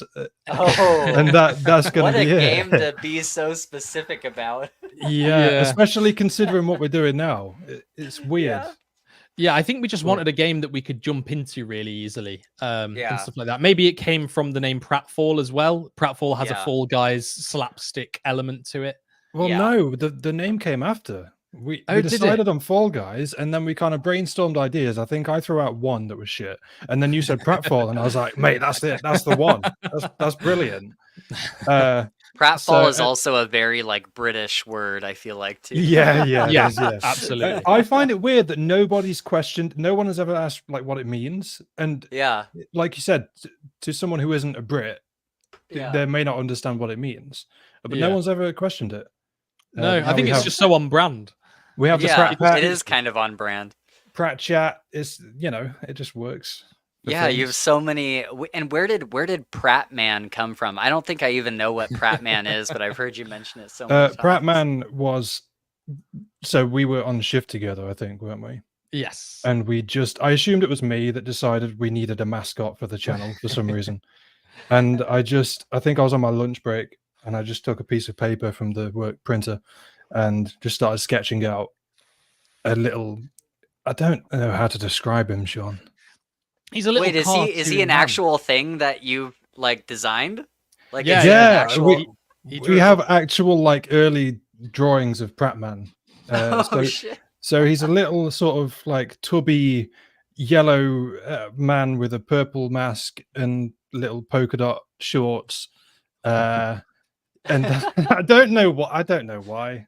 He's That's beautiful. Where Though. does one go to see this Pratt man? Where can that's I a good find? question. Oh, Oh, okay. we'll have to pop him in the My Discord. house? Yeah. Oh, you don't have like a. He's not like part of your YouTube channel, like a design, like a. What am I trying to say? Like an artist designed him and made like a logo for you or anything. Well, like in the Discord, the icon for the Discord server is his little helmet. And Oh, we have that's our Pratt man. Okay. yeah, we have our emotes and stuff, which are all Pratman related. Okay. Yeah, Emilio said the Pratt prefix works like bat. He's Batman, but he's Pratman. He's got little horns. He's silly. He's silly Right. Batman, basically. Yeah, but it works Oh, beautifully. that's so great. That's So a great. little bit of backstory on the channel and Pratman for people. You're welcome. Oh, that's so cool. See, you guys mentioned Fall Guys. Have you like how extensive is your video game playing? Is it mostly like co-op games, or do you play like a lot of other games in your free time?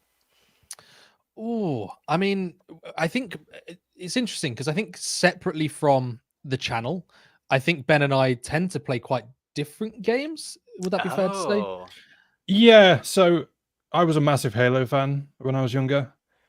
Halo was my thing, Halo Reach specifically. And I know Shaun was a big Halo Reach guy too. Back in the day. And I think to be fair, that's kind of where the ideas for these mini games stem from, because I don't know if you ever played much Halo, Spencer, but yeah. you had like the Forge mode. And Okay, yeah, I had bounced off by that point, but yeah, I think I know what you're okay, talking sure. about. So I think like Halo 3 was when it was introduced, and people just started making all these community maps and like these silly fun games that you could do within the game. And then that Okay. became like the thing of Halo. So yeah, I used to play a lot of Halo. I played like Elder Scrolls extensively, things like that. I've always been into RPG games. Yeah. Things like that. How about you, Shaun? Well, I think you and I, Ben, always sort of oversimplify. I think to you're bigger on fantasy than I am, and I'm big on sci-fi. Don't say that in front of Spencer, because I think my knowledge of fantasy media would pale in comparison. So, like, I consider myself a huge Lord of the Rings fan, but it's embarrassing how little I know, considering I call myself a massive Lord of the Rings fan. Because I know there's a lot of people out there who know way more than I do about it. Sure. But yeah, fantasy sci-fi is more your thing, isn't it? Yeah. So sort of briefly touch on like TV shows, and Ben's going to hate me for this, but I'm a massive Doctor Who fan. Okay. To be quintessentially British as possible. So I'm big on sci-fi. So, you know, I have played Elder Scrolls and I love Elder Scrolls, but I was always more of a Fallout fan. I've played Fallout 3 and 4 to the death, and stuff like that. But yeah, I think Ben and I like similar sorts of games, but we've played very different games. Like the specific games we play are different. Yeah. Okay. Have you guys from what you guys are telling me, I think the perfect game for the two of you, and it might actually do really well on your channel, is Remnant 2. Have you guys played this? Oh, I've played the first Remnant a little bit. I have never heard of them. Ben, I think you'd really like it. You guys, like, please, let's all play Remnant together. Like, Remnant 2 is a game that I have become obsessed with in the same way that I have with Enshrouded. I love this game so much. Imagine, it's kind of Souls light. Like, it's not really like a Dark Souls. It's not as hard, but it's got the same kind of things where you're watching your enemies to some extent for what moves they're about to do, and you dodge out of the way. There's no parry, it's all dodging. But imagine Elden Ring, but with guns. And so you have like shotguns, you have like assault rifles, pistols, and then you have all of these crazy sci-fi weapons. Like when you finally get to this area called Neyrud, you get like laser pistols and laser everything. Like it's so cool. And then there's this area called the Labyrinth that's like constantly moving and shifting, and you can get like electricity weapons there. And it's so amazing, you guys. It is easily one of my favorite games of all time. And the thing that's so cool about it is you can play through it once and totally think, and this is what I did. You can play through it once and totally think, well, I've seen everything there is to see. I'm going to go on to the next game. No, that is not the case at all, because literally there are like 4 to 5 ways to defeat every boss, and some of them are completely hidden. Some of them, like, you would never know by just the game telling you what to do. You'd have to like experiment and try different things. But depending on how you kill a boss, you'll get a completely different item as a reward. And so, for example, there's this area called Yeisha, and the big boss in the area, or one of the potential bosses that you could get, because it's always kind of randomized. It's procedurally generated, yeah. Yeah, and one of the potential bosses that you could get is this thing called the Ravager. And when you go down to defeat him, he's got this giant deer called the doe that is it like broke its leg, and it's kind of like laying there on the floor. And the Ravager tells you that he'll let you go if you just go and kill the doe for him across the room, and then he'll give you a reward. You could go do that, and then he would reward you with an item, or you could kill him and get an item, or you could start to attack him but like keep your distance, like don't get right up on him. And if you keep your distance enough, if you're across the room and like shooting at him and you're far enough away, he will eventually go over to the doe and start eating the doe. And once he does that, if you kill him after that point, you'll get an even different weapon. And so there's just all these different ways that you can complete these objectives, for lack of a better term. And it's always different. Like, I am at a point where I have like the highest level character you can possibly get. I thought that I had all the weapons, but every now and then my friend will be like, hey, hop on Remnant, I want to show you something. And I'll go in and he's like, I found this new gun that we had no idea about. And it's like, dude, we've put like 200 hours into this game. How have we not found this weapon, or this piece of armor, or whatever? And so there's always new things to find, even when you think that you've seen everything. And it's amazing. And it's got the same kind of thing that Enshrouded does, where it's fun to play with a friend because it lends itself to really hilarious moments. Like, my friend has this gag where like there's always these elevators in the map, and you can like, if one person in the party hops on the elevator's just going to go. It's not going to wait for everybody to get on it. And so you can do a lot of fun things with that, like racing your friend to the elevator and getting on it and being like, bye, bitch. And like just stuff like that. So there's all sorts of like really funny things you can do. And so that's another game that has led to a lot of hilarity between me and my friends that I play that with. But yeah, watch some videos. I think you guys would love it. Yeah, I really I think Ben would like it as well. It's like Elden Ring with the like beautiful simplicity and fun of Enshrouded. Yes. Yeah, so I just Googled it, and I have seen a bit of gameplay of it. I am relatively familiar. Okay, cool. Yeah, it does look like a lot of fun. I do wish Enshrouded had a bit more of that kind of RNG loot that you mentioned. Yes. The thing is with this game, once you've played it once, you know basically where to find everything. Yeah. It would be nice to have a bit more RNG in that way. But no, Remnant looks like a pretty fun game. Maybe we should get us back on the channel at some point, Spencer, and we could all hop on it. That would be awesome. I would love that. Concept says, remember when Ben trapped Shaun in the walls built around him that I totally had nothing to do with? I do. I think, wasn't I trapped first? Yeah, you were trapped first, and then I got trapped. Yeah, you absolutely deserved it. You're probably right. I'm not going to argue with that at all. Well, let's get away from some of the gaming talk. Do you guys let's see. Oh, I wanted to ask real quick, how did you guys get the Flame Altar to do VO for your live streams? Oh, How you're did gonna you have to ask the convince Flame Altar. We had nothing to do with that, did we, Shaun?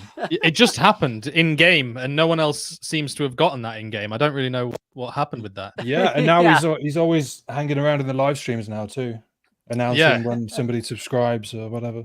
It's very strange, isn't it? Yeah, it's That's wild. great. I don't know why he's latched onto us, but No. Maybe because we're That's awesome. the dumbest gamers he's ever seen.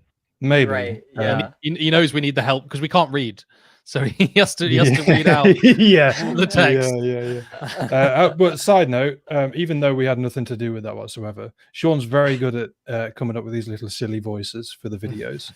Oh, very cool. I get excited whenever he finds like a new book or lore page or something because I'm like, yeah, here we go. Well, yeah, there was one of you guys was reading no, was it your last live stream or was it just some random video of yours I was watching where you guys were reading the page and I don't know which one of you it was. I think it was Ben. But you did a voice because you were like, "Oh, the guy in this page is saying ain't a lot." And so you did like That was this Shaun, really heavy Cockney accent or something to that was fit the ain't. That was the Black Mire, one of the Black Mire videos. Yes. Yeah, that's Shaun's scavenger voice. Yeah. I was like, damn, that was really good. Oh, thank you. It is good. I do like to do voices.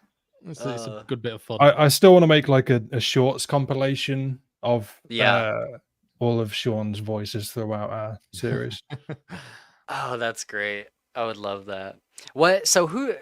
Before we move on, who does the editing and the thumbnails and like how do you decide who does that? Well, the thumbnails are always Ben. I could okay. not ever begin to have the talent that he has when it comes to graphic design and art. He's That's an incredibly right, you were talented saying that. artist. Yeah. Thanks, man. So he has always done that. He's done all of our branding and stuff, and he does work really, really hard on all of that stuff to make it as crisp and beautiful as he can. He's got Do you an eye do that for it, in man. Illustrator or? So these days I use Procreate. Oh, okay. I used to heard use of a lot of I used to use Photoshop and Illustrator and stuff like that. Procreate's for iPad. Oh, okay. Yeah. So it's essentially it's a more simplified version, I'd say, of like Photoshop, and it fits my specific needs with regards to thumbnails. Okay. And Does it was work a lot one-time different than purchase too. Photoshop? Not particularly. So, I mean, Photoshop obviously has like an abundance of things that you can do on it, whereas Procreate is literally just for drawing. So I can take like a screen grab of an episode, for example, put that in there, and then add some text to sort of draw over certain things or like cut certain things out if you want to. It's a good app, and it costs like Cool. £10, and it was a one-time purchase, unlike Adobe, for example, which is a rolling monthly thing. And I couldn't afford that at the time, to be honest. Yeah. So I thought, I'm going to try out this Procreate thing, and it's worked out pretty well. That's cool. I'm generally quite happy with how they turn out. Have you guys tried Photopea? No. It is if you just Google photo and then PEA, it's all one word. It is a clone of Photoshop. It's exactly everything you get in Photoshop, but it's a free browser-based thing, and you can download it too. You can have like an app on your computer. That's what I have. But it's literally every single thing that Photoshop has, but it's just a clone. It's just not called Photoshop. Oh my God. And it looks, I can literally watch Photoshop tutorials and go to Photopea and do the same thing using the same exact steps. Right. Wow. I've never heard of that. It's Hollow really Phoenix cool. mentioned GIMP. GIMP is great. Yeah, I was familiar with that back in the day, but I found that it didn't really suit my needs the way that Photoshop did. But I might check that one out. Oh yeah, he uses Photopea. That's awesome. Yeah, and then GIMP. Yeah, that's cool. That's cool. But in terms of editing, you obviously mentioned Spencer. Yeah. We sort of call it as we see it. So sometimes there'll be videos that Ben's really excited to edit. Sometimes there'll be videos that I'm really excited to edit. And then other than that, it just sort of depends on how much time do either of us have. Right.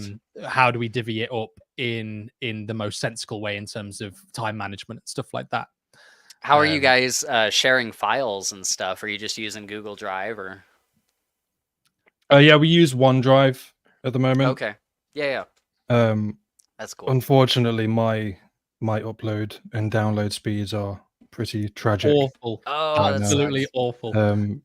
Yeah, which is a It's shame. an issue.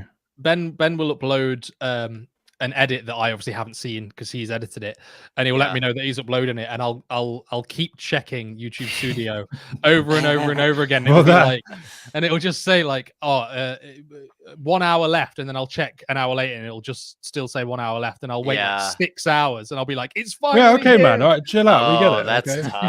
tough. That's why I don't tell you anymore. You see it when everyone else sees it. Yeah. Do you guys ever share the edit file with each other? Like one person will get halfway and like, hey, can you take over the rest of this edit and send it to the other person? No, we've never done that, have we? We've never done that. No, that's an interesting idea. But I think, especially if we are trying to pump out like 2 or 3 videos a week, it saves on time, and we both know we have quite similar editing styles. So I don't think it's usually like particularly obvious when one person's edited like a specific video, especially when we have similar senses of humor. We highlight similar things in the edits and stuff like that. I love all of your guys's like zoom ins, like the when you're doing the maze or the hide and seek. At the very end, there was someone hiding in like a little hut, and then the other person was walking around outside, and the camera just zooms into the window, and you just see their face like looking directly at them. I was laughing so hard. So I edited that one, and I knew that would be like the moment.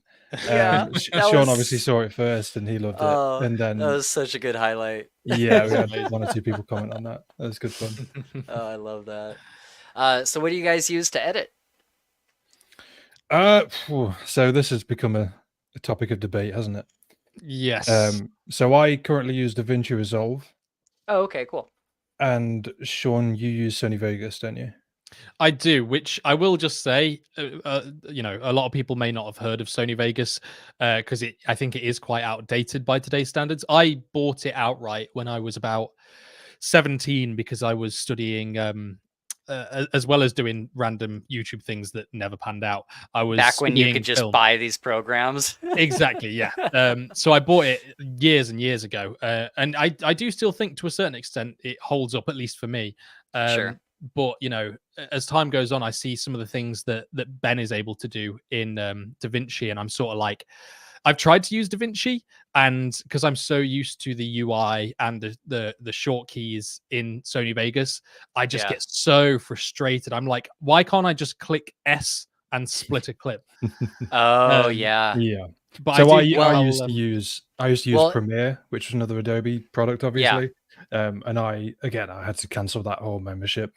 So I got my partner recommended DaVinci, so I tried it out, and I was the same initially. I was like, I can't use this. It's not intuitive at all.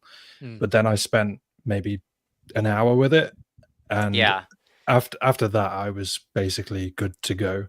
That's the thing with Premiere and with DaVinci. I use Premiere, but with those two, there are so many tutorials online for them, like on YouTube. And so anytime that I've switched to a different editing platform, I've just watched like Premiere for beginners or DaVinci for beginners, just so I know what all of the key bindings do. And I don't know if it's the same with DaVinci, but in Adobe, you can, or in Premiere, you can set your key bindings. So when I want to split a clip, I hit Z. And then when I want to ripple delete something, I can hit X and it just does it. And so that's really nice to be able to make your own key bindings and to be able to do what you want. Because when I first started with Premiere, I was going from some other program. It was some random free program that gave my computer at the time all sorts of viruses, and it was just awful. But I got so used to hitting Z to split a clip that when I went to Premiere, I was like, I can't use this. And it took me like a good little bit of time. It wasn't too long, but after watching some tutorials and stuff, you get used to it and you're able to, map out your key bindings how you want them and stuff. Yeah, I think I'll have to learn DaVinci, even if I don't use it exclusively. I think, Sure. like I say, some of the things I've seen Ben utilize and some of the tools, you just can't do that in Sony Vegas. So I think potentially using a sort of hybrid of the two, depending on what my needs are in a certain edit, I think is probably worth me sort of biting the bullet and learning how it works. Yeah, you might as well, give it a try for a weekend and just see if, just play around with it and see what some of the more advanced stuff you can do. Because for something like a podcast, it was super easy just to have the most basic thing. All I need to do is cut out the silence, move them together, and that's it. I didn't need to do any like fancy editing or anything. But then when we started doing like videos, like reviews, and I started doing like skits and, making jokes and stuff like that, there's certain things that I had to do with the editing that were, significantly harder in the most basic program that I had. And so it's been really fun to learn some of the bigger techniques, and especially there was a period of time where I was using green screen, and I had to play around with a ton of settings in Premiere in order to use the green screen properly, in order for it to work the way I needed it to. And so that was kind of an interesting journey, but it taught me that there are so many little settings that you can tweak and make something look drastically different, like night and day different. And I think that's the cool thing about some of the bigger programs like Premiere and DaVinci and stuff. Yeah. All right. Well, do you guys want to talk about movies or TV shows, or do you guys have any interest in other media? Like, is there anything that you're really into? Yeah. So I'm currently rewatching The Walking Dead with my partner. Okay. So I haven't seen the last 2 seasons of that. So we've gone from the beginning because she's never seen it. Okay. And we're the kinds of people who when something comes out and it's massive and everyone's talking about it, like The Walking Dead was back in the day. Yeah. We're the kind of people that are going to go, no, I don't want to watch that then. If you're telling me I need to watch it, then I don't want to watch it, kind of thing. Right. So she put off watching that for the longest time. So we're watching that at the moment. Started the Fallout series too. Yes. Yeah. It's so good. It's really good. It's really good. So I've not finished it, but I've never played. Well, now I've played one of the Fallout games with Shaun. But prior to, that's right. Yeah, that was a weird stream. It was. Prior to that, I had never played any of the Fallout games, so I know like the basic story and stuff, but I didn't know much about it. So I'm kind of glad that I've gone into the show with a fresh perspective. Yeah. Because I worry, like I've not watched the Halo series, for example. I've heard bad things about it, but the Halo series was awful. I can't watch it because I know I'll hate it. Whereas if I'd never played Halo, maybe I could have enjoyed it to an extent. Right. I don't know, but don't they show Master Chief's face or something? Yeah, he mostly has his helmet off, from what I understood. Right. Mostly. That's insane. Oh no, that's the first rule of Halo. I know, right? Literally the first. You had one job: keep the helmet. I know. On. The one time that we got his helmet off in the game, it was like a very special thing. Oh, blimey! Oh dear. Yeah, no, I can't do that. So yeah, Walking Dead, Fallout. I don't watch as many movies as I would like to these days. Yeah. I still haven't seen Deadpool and Wolverine. No, you need to go and see it, dude. Yeah, it's I know, man. Good. It is so good. Don't. Yeah, I need to go see Shame it quickly on you. before it leaves the cinema. Yeah, it is. It's so worth watching. Yeah, you have to see it in the theater too. Like it's so worth it to see it in the theater. What would you? Because the thing about the Marvel movies lately, they've been kind of Shit. lackluster, haven't they? Yeah. That's a nice. Yeah, that's probably a better way to put it. I don't know. Are you guys big Marvel? Well, I know you're quite a big Marvel fan, Sean. Are you a big Marvel fan, Spencer? No, I'm not at all. I was with the Marvel movies up until Endgame, and that's kind of where it, Dropped finished off. off for me. Yeah. And yeah, I've hated a lot of the stuff that they've put out, even the most recent like Spider-Man movies, not the animated ones, but the ones with Tom Holland. Yeah. I was just like Tom Holland, he's great. Like I love him as like a person, but I'm like, he's not Tobey Maguire and he's not Andrew Garfield. And at the time, I didn't like Andrew Garfield, but over time, I was like, Andrew Garfield was actually like an excellent Spider-Man. Agreed. Me too. Yeah. Yeah. And so it's, like I said, Tom Holland is great. He's just not a great Spider-Man, and Zendaya, or is that her name, Zendaya? Yeah. She's not like a great like Mary Jane. And so I just haven't, like, they haven't hit for me in the way that some people are like, oh, like, I'm so excited for the next Spider-Man movie. I'm like, it could get canceled and I would be fine. Like, I'll go see it if it comes out. Like, I liked the one where that was all like multiverse with like, certain characters coming back and stuff. Yeah. But it's just like there's some people that are just so into them, and I'm like, I wish I understood. Like, I legit like wish I could have fun with it, because I just can't. I mean, the last one was definitely fan service, wasn't it? Yeah. Yeah. And Like, it was a great movie, but yeah. Like, they're a fun ride, and I think that's consistent with a lot of the Marvel stuff. Less so as time goes on, but they're a fun ride. But that's it. Like, there's no real substance to them. There's particularly. There's nothing like there's not like a satisfying, lasting satisfying feeling with them, I guess. Yeah. But I mean, it sounds like I definitely need to see Deadpool and Wolverine then. If you didn't enjoy the Spider-Man movies, but you thought that was great, dude, Deadpool and Wolverine, like, I have some friends that are like, nope, I'm not seeing any Marvel stuff anymore. Like, I'm not even going to go see Deadpool. I'm like, dude, you are doing yourself such a disservice by like being like, all Marvel is bad, I'm not going to go see Deadpool, because normally I would agree. Like, normally I would be the one who'd be like, yeah, fuck Marvel. Like, I don't want to see any of their new stuff. But this is not that. Like, this is something that is like very different, that arguably has never been done before. Like, Deadpool and Wolverine is something that is like, it's literally like magical. It's so good. It's so good. It's a good experience. Yeah. It's Yeah. crazy.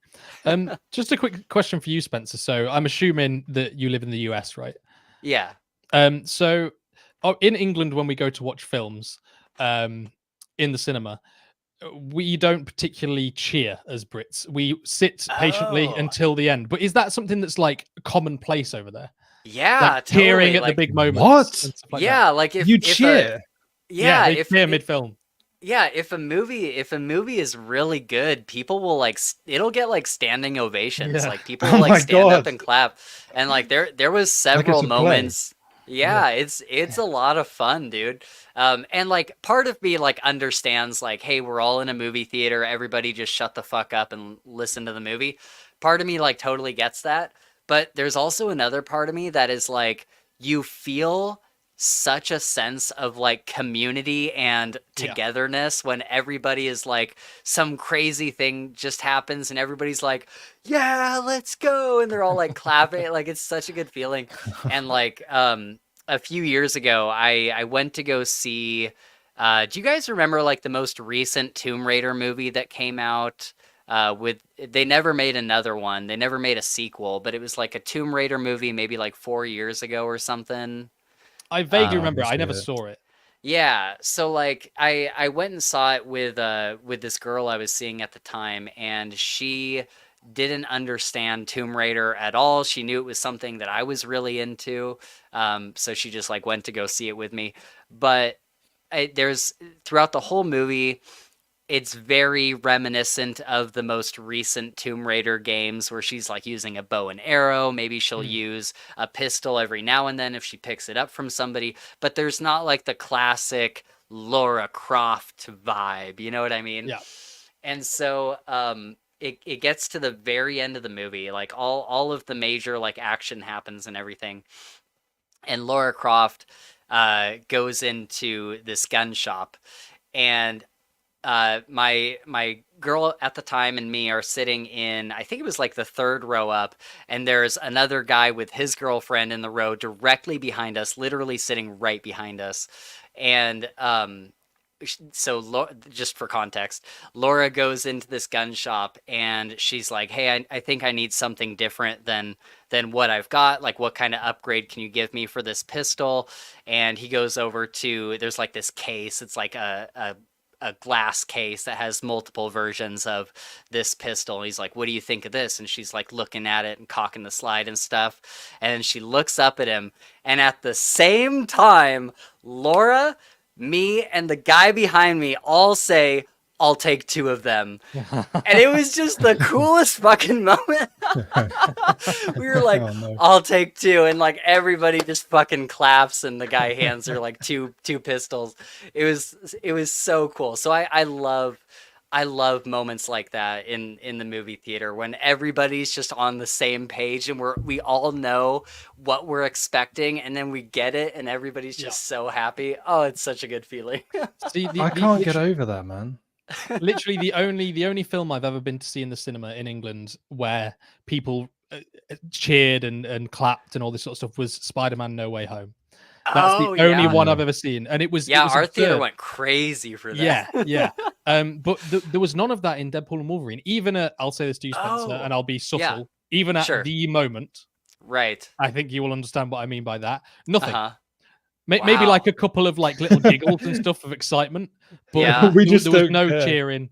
Yeah, we just sit there quietly, wait until the film's over, and then we just stand up and leave. Oh, that's so depressing. It's all it's all the gray weather in England, giving everybody like seasonal depression. You get the occasional like visceral reaction from people, don't you? If there's a big surprise or like a funny, like a moment, chuckle or a like gasp. but Yeah. it's never.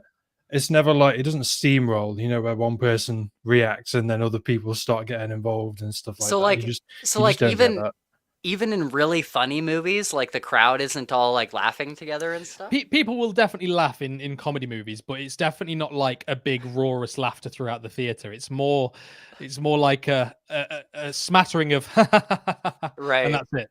Oh wow! I don't watch comedy movies. I'm a very serious Englishman. Very grumpy, serious Englishman. That's I think that's the difference between the two cultures, isn't it? Yes. We can't be bothered with all that kind of shit. I just like, just watch the movie, probably fall asleep halfway through, and then then go.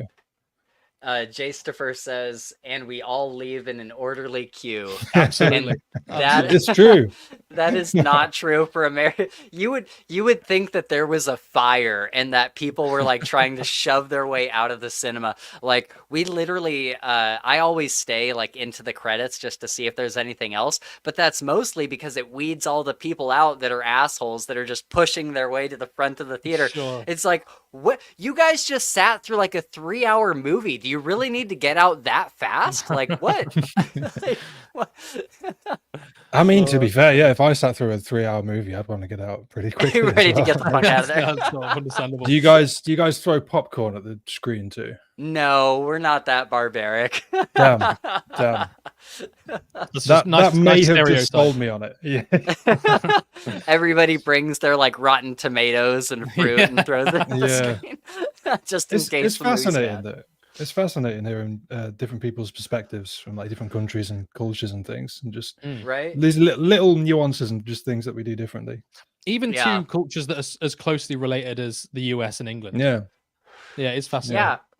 We're really not like that different, and that's why we get a lot of like British movies coming over here and American movies coming over there and stuff, because they're, at the end of the day, they're not so different, but there's also some things that are like quite different. Like we have a friend, Holly Tinsley. She wrote a really good book, and we became like literally best friends with her. She's on the show all the time. and she comes on for live streams, and she likes to play this game where she's like, try to guess what this British lingo means. And Okay. so she'll have like a list of these different like phrases, and all of us Americans have to guess at what we think it means. And I don't remember all of them, but one of them was she's like, "What do you think dropping a clanker means?" And I'm like, it has to mean taking a shit. Like I can't imagine I can't imagine it meaning like anything else. Like dropping a clanker, like of course, like yeah, like A dropping a big clanker. poo in the toilet. Yeah. I don't even know what that means. I was gonna say, have you heard that one? No. Yeah, have you guys not? Why clank? Like it's a chunk of metal or something. Yes. Okay, so basically No, what she we told have me. like drop in a insert word here, but I've never heard clanker.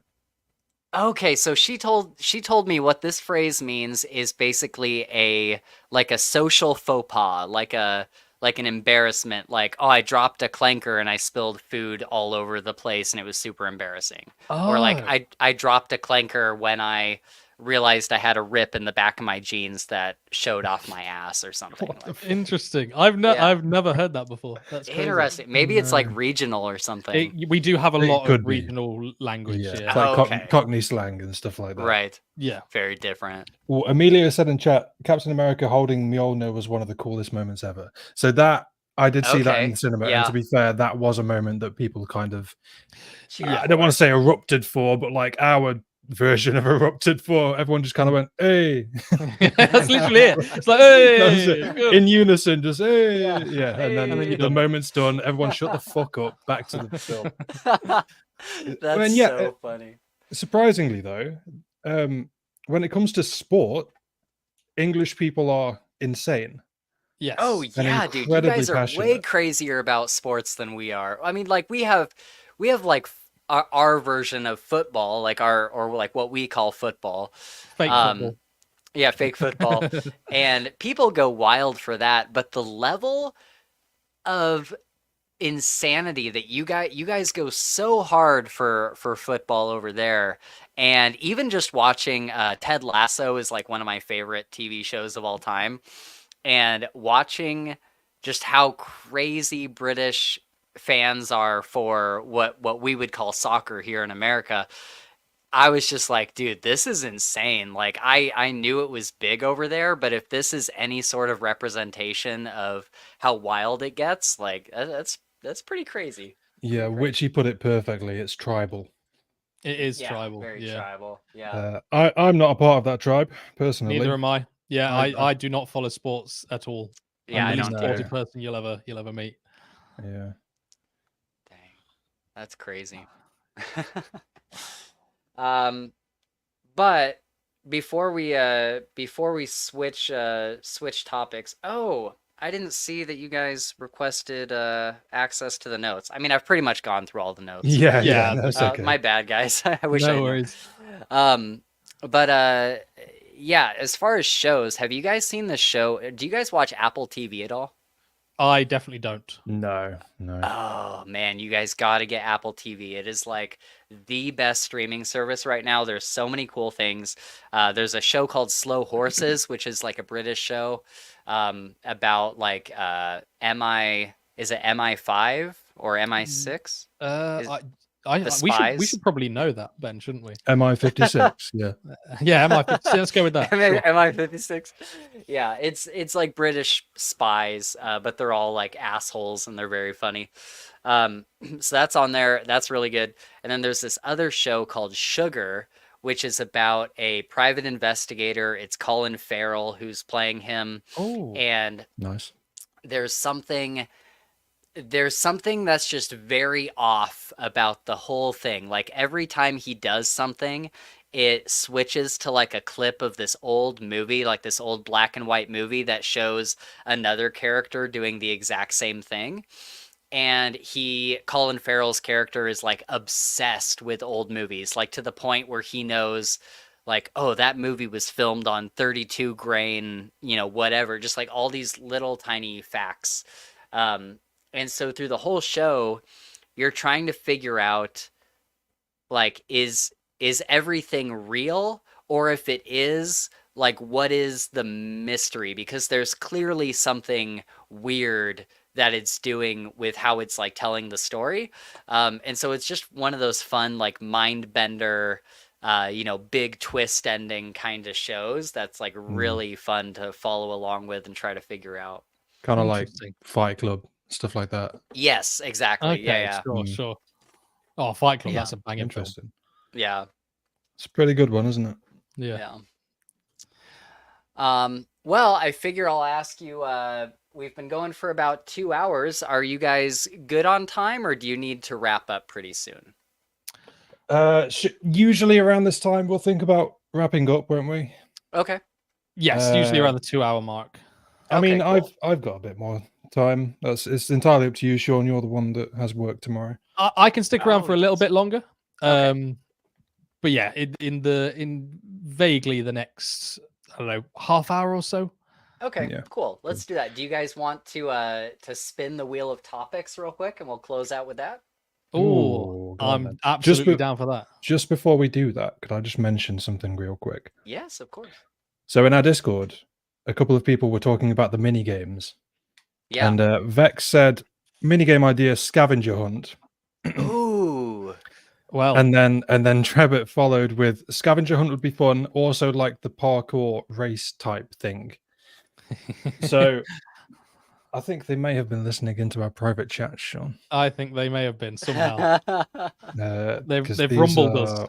Yeah. So everything that's been mentioned are already things that we're definitely not working on. Yeah, we're working on. We're working on them. We're working on them. Yeah, A scavenger hunt scavenger is one that I thought of the other day. Yeah, that would be super cool, especially if Enshrouded ever lets you like write your own notes. I know. That'd be Yeah, so sick. There's so much we could do with that.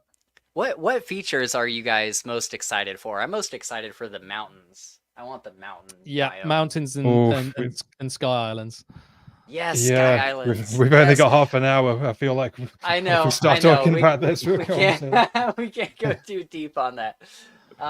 Okay, let's spin the wheel, and then I'll give you guys a quick tour of my bases, and we'll close out with that. Does that sound good? That sounds perfect. Sure. Awesome.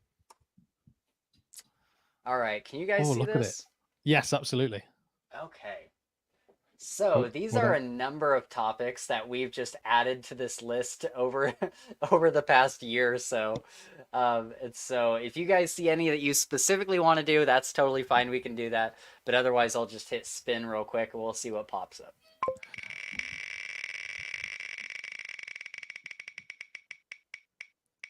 The suspense is killing me. Oh, is it a chick over?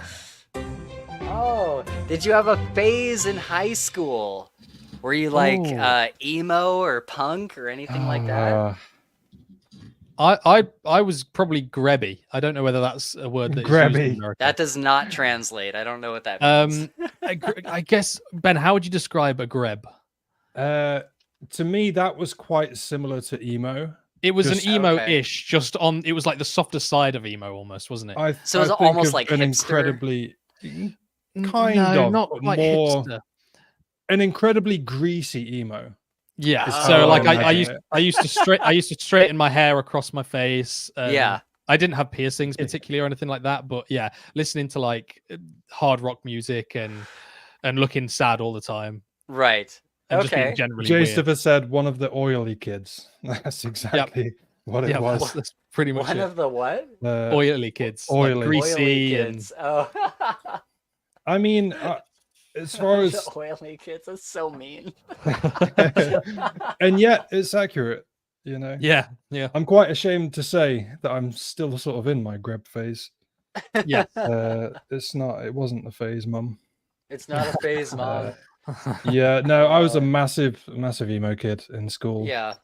Yeah, I definitely was too. I had like I went to like a private school until maybe the beginning of sophomore year, because I switched halfway through sophomore and I went to public school from there. But while I was at this private school, I was like very anti-authoritarian. And there was one day a week where they made everybody dress up in like tucked in collared shirt. You had to have a tie, you had to have slacks, you had to have like nice dress shoes. It was just for some reason, every Thursday, that was their thing. And so every day for us in England. Yeah, exactly. And we all hated it. And it was just like, okay, how can I stick to the letter of the law while getting away with as much as possible? And so I had like this neon green tie that I would wear. My hair was always like spiked, or when it was longer, I did like the emo swoop thing. And then I had like these bright, like, I don't even know how to describe it, like neon blue boaters shoes, like the little slip-in like boater shoes. Right. And I was like skinny jeans with like the studded belt and all this stuff. And then I had like another tie. I had a tie and a shirt that both had like these blinking lights on them. Oh my god. And so I would wear those just to make everybody mad. And so that was that was what I would do. But I also kind of went through, like, I did the emo thing, but I was also like a skateboarder. And so I would just wear whatever was comfortable to like skateboard in, which was usually like baggy-ish jeans and like a long sleeve or something. I feel like I wanted to be a skateboarder, but I was too scared to actually get on a skateboard. I think everyone does at some point, though, don't they? I think everyone does that. Like, I still have a skateboard somewhere in my house from me wanting to do that, and I've never even put a single foot on it. I just bought it, and I was like, I'm cool now. Hey, guys, I'm cool. Okay. I'm on a skateboard. So I've technically got more experience than you on a skateboard then, because I've been on skateboards, just I've never owned one. Oh, but I'm pretty sure I just about pulled off an ollie at one point. No way. Yeah.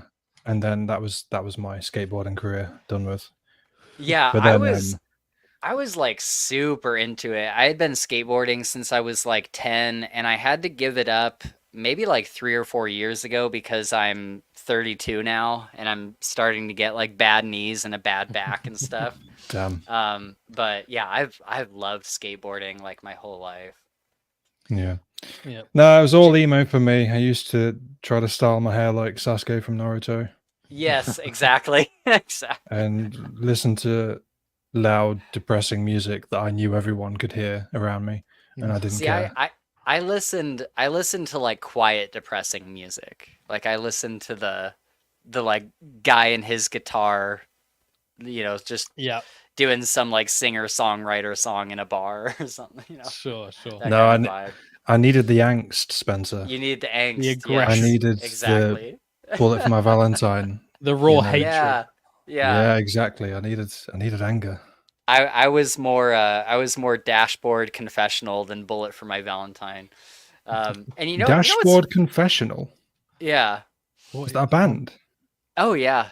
I've never heard of them. Look up when we get off the stream. Look up. I think it's called "Stolen" by Dashboard Confessional. That's a good sad boy song. Am I a fake emo? I think you might be. Josepha loves Dashboard. Yeah, she also said I was chaotic lawful, which I think is fair. Yeah, that's a good word.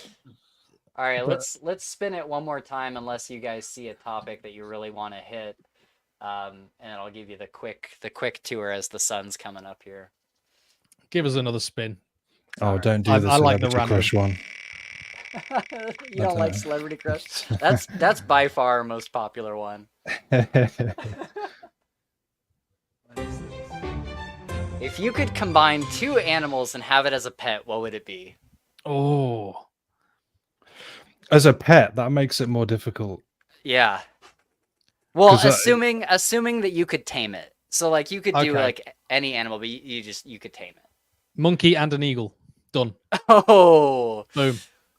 That's like straight out of Wizard of Oz. Yeah, that's a good point. I love monkeys, man. I love monkeys and I want them to fly. I want them to soar towards the sky free. That's all I want in life. That was a good rhyme. Yeah. Thank you. I rhyme all the time. Oh, Oh my god. Wow. Have you played if you're into monkeys? Have you played Black Myth Wukong?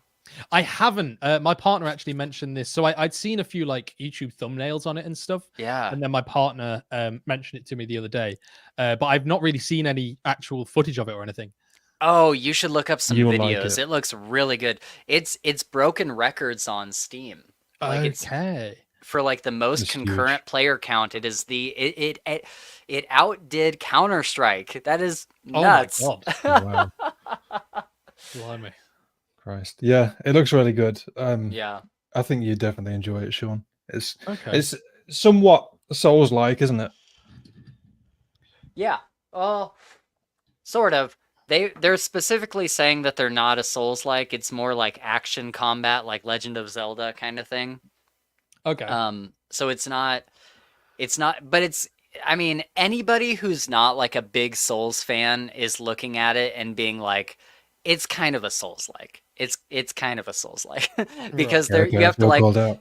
you have to like dodge and you have to like, you know, there's certain things that you can't necessarily say, no, it's not a Souls game. It's like it clearly has certain mechanics that are very reminiscent of Souls games, I think. So like I've called it a Souls-like myself, and I don't know. I think it's half of one, half of the other. You know what I mean? It's half action combat and half Souls-like. Okay. Yeah, I guess it kind of looks that way on the surface, but when you actually play it, maybe doesn't feel like one. Has some different nuances and stuff. Yeah. Yeah, it's very. It looks very Ghost of Tsushima to me. Okay. Oh, Yeah. interesting. Yeah, very much. Which fantastic game. Never finished it, but keep meaning to. Okay, animal. Oh God, I You're can't not- think of you're any not- animals, guys. You're not allowed to use my mum as one of the animals. It's not allowed. I know what you like. Well, my first instinct was goat. So Sean's mum, Yeah. hear me Oh out. my god. Crossed with it. He's picturing it now. He's picturing I it. am. I don't. Please. I don't like I'm it. the only other person who knows what she looks like. I like it. Well, image. Okay, a goat and a. Oh, wait, as a pet. Fuck. I was going to say a giraffe. That could work. Could I that mean- work? A giraffe with massive horns.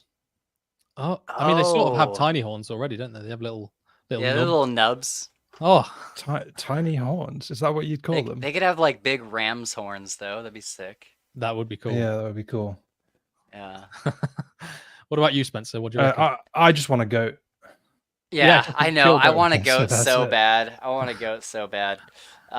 So my friend Nova and I have been discussing this for the past couple days. I basically asked her if you could take any of the body parts from a chinchilla, a chicken, and a lizard, like how Oh my would you God. put them together into one animal?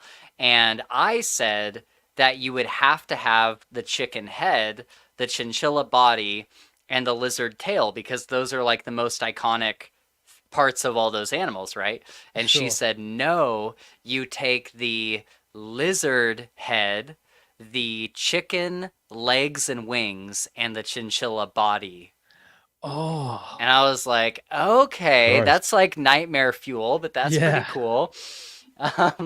But I think regarding the two separate animals, I think one of them for me would have to be a koala, because I love koalas so much. They are But cool. they're like super nasty apparently. yeah, they're really aggressive or something, aren't they? Yeah. And then maybe like, I don't know, the body of like it would have to be something really cuddly. Like if I'm gonna make my own animal, it has to be something that'll just like hang out with me. So maybe just like a monkey's body or something, or like a small like spider monkey or something. A red panda. Yeah. Oh. Yeah, like a red could panda. work. They're great. Just have Just a go- big ass koala. Yeah. Yeah. Take a koala's tiny head and put it on a polar bear. That'd be hilarious. Yeah, Oh. that would be hilarious. Ah. Could you Um, imagine? Could you imagine waking up in the morning and looking up and there's just a chicken, just glued to the ceiling, It's just Where's a that come chicken. from? Well, the chicken lizard thing. Yeah. Oh, okay, yeah, Chinchilla. sure, Yeah. sure. No, it's a chicken. Yeah, I maybe I thought you meant physically glued. I was like, where's this come from? No no, relevance. what, you've just snuck into my bedroom in the middle of the Yeah. night And and glued just it. super glued a chicken. No, it's a Right. chicken with like lizard like feet, and it's just Sure. crawling Yeah. up the walls. It just and has sticks a massive the tongue out, innate ability of a lizard to like stick to Oh. things and but it still clucks. yeah.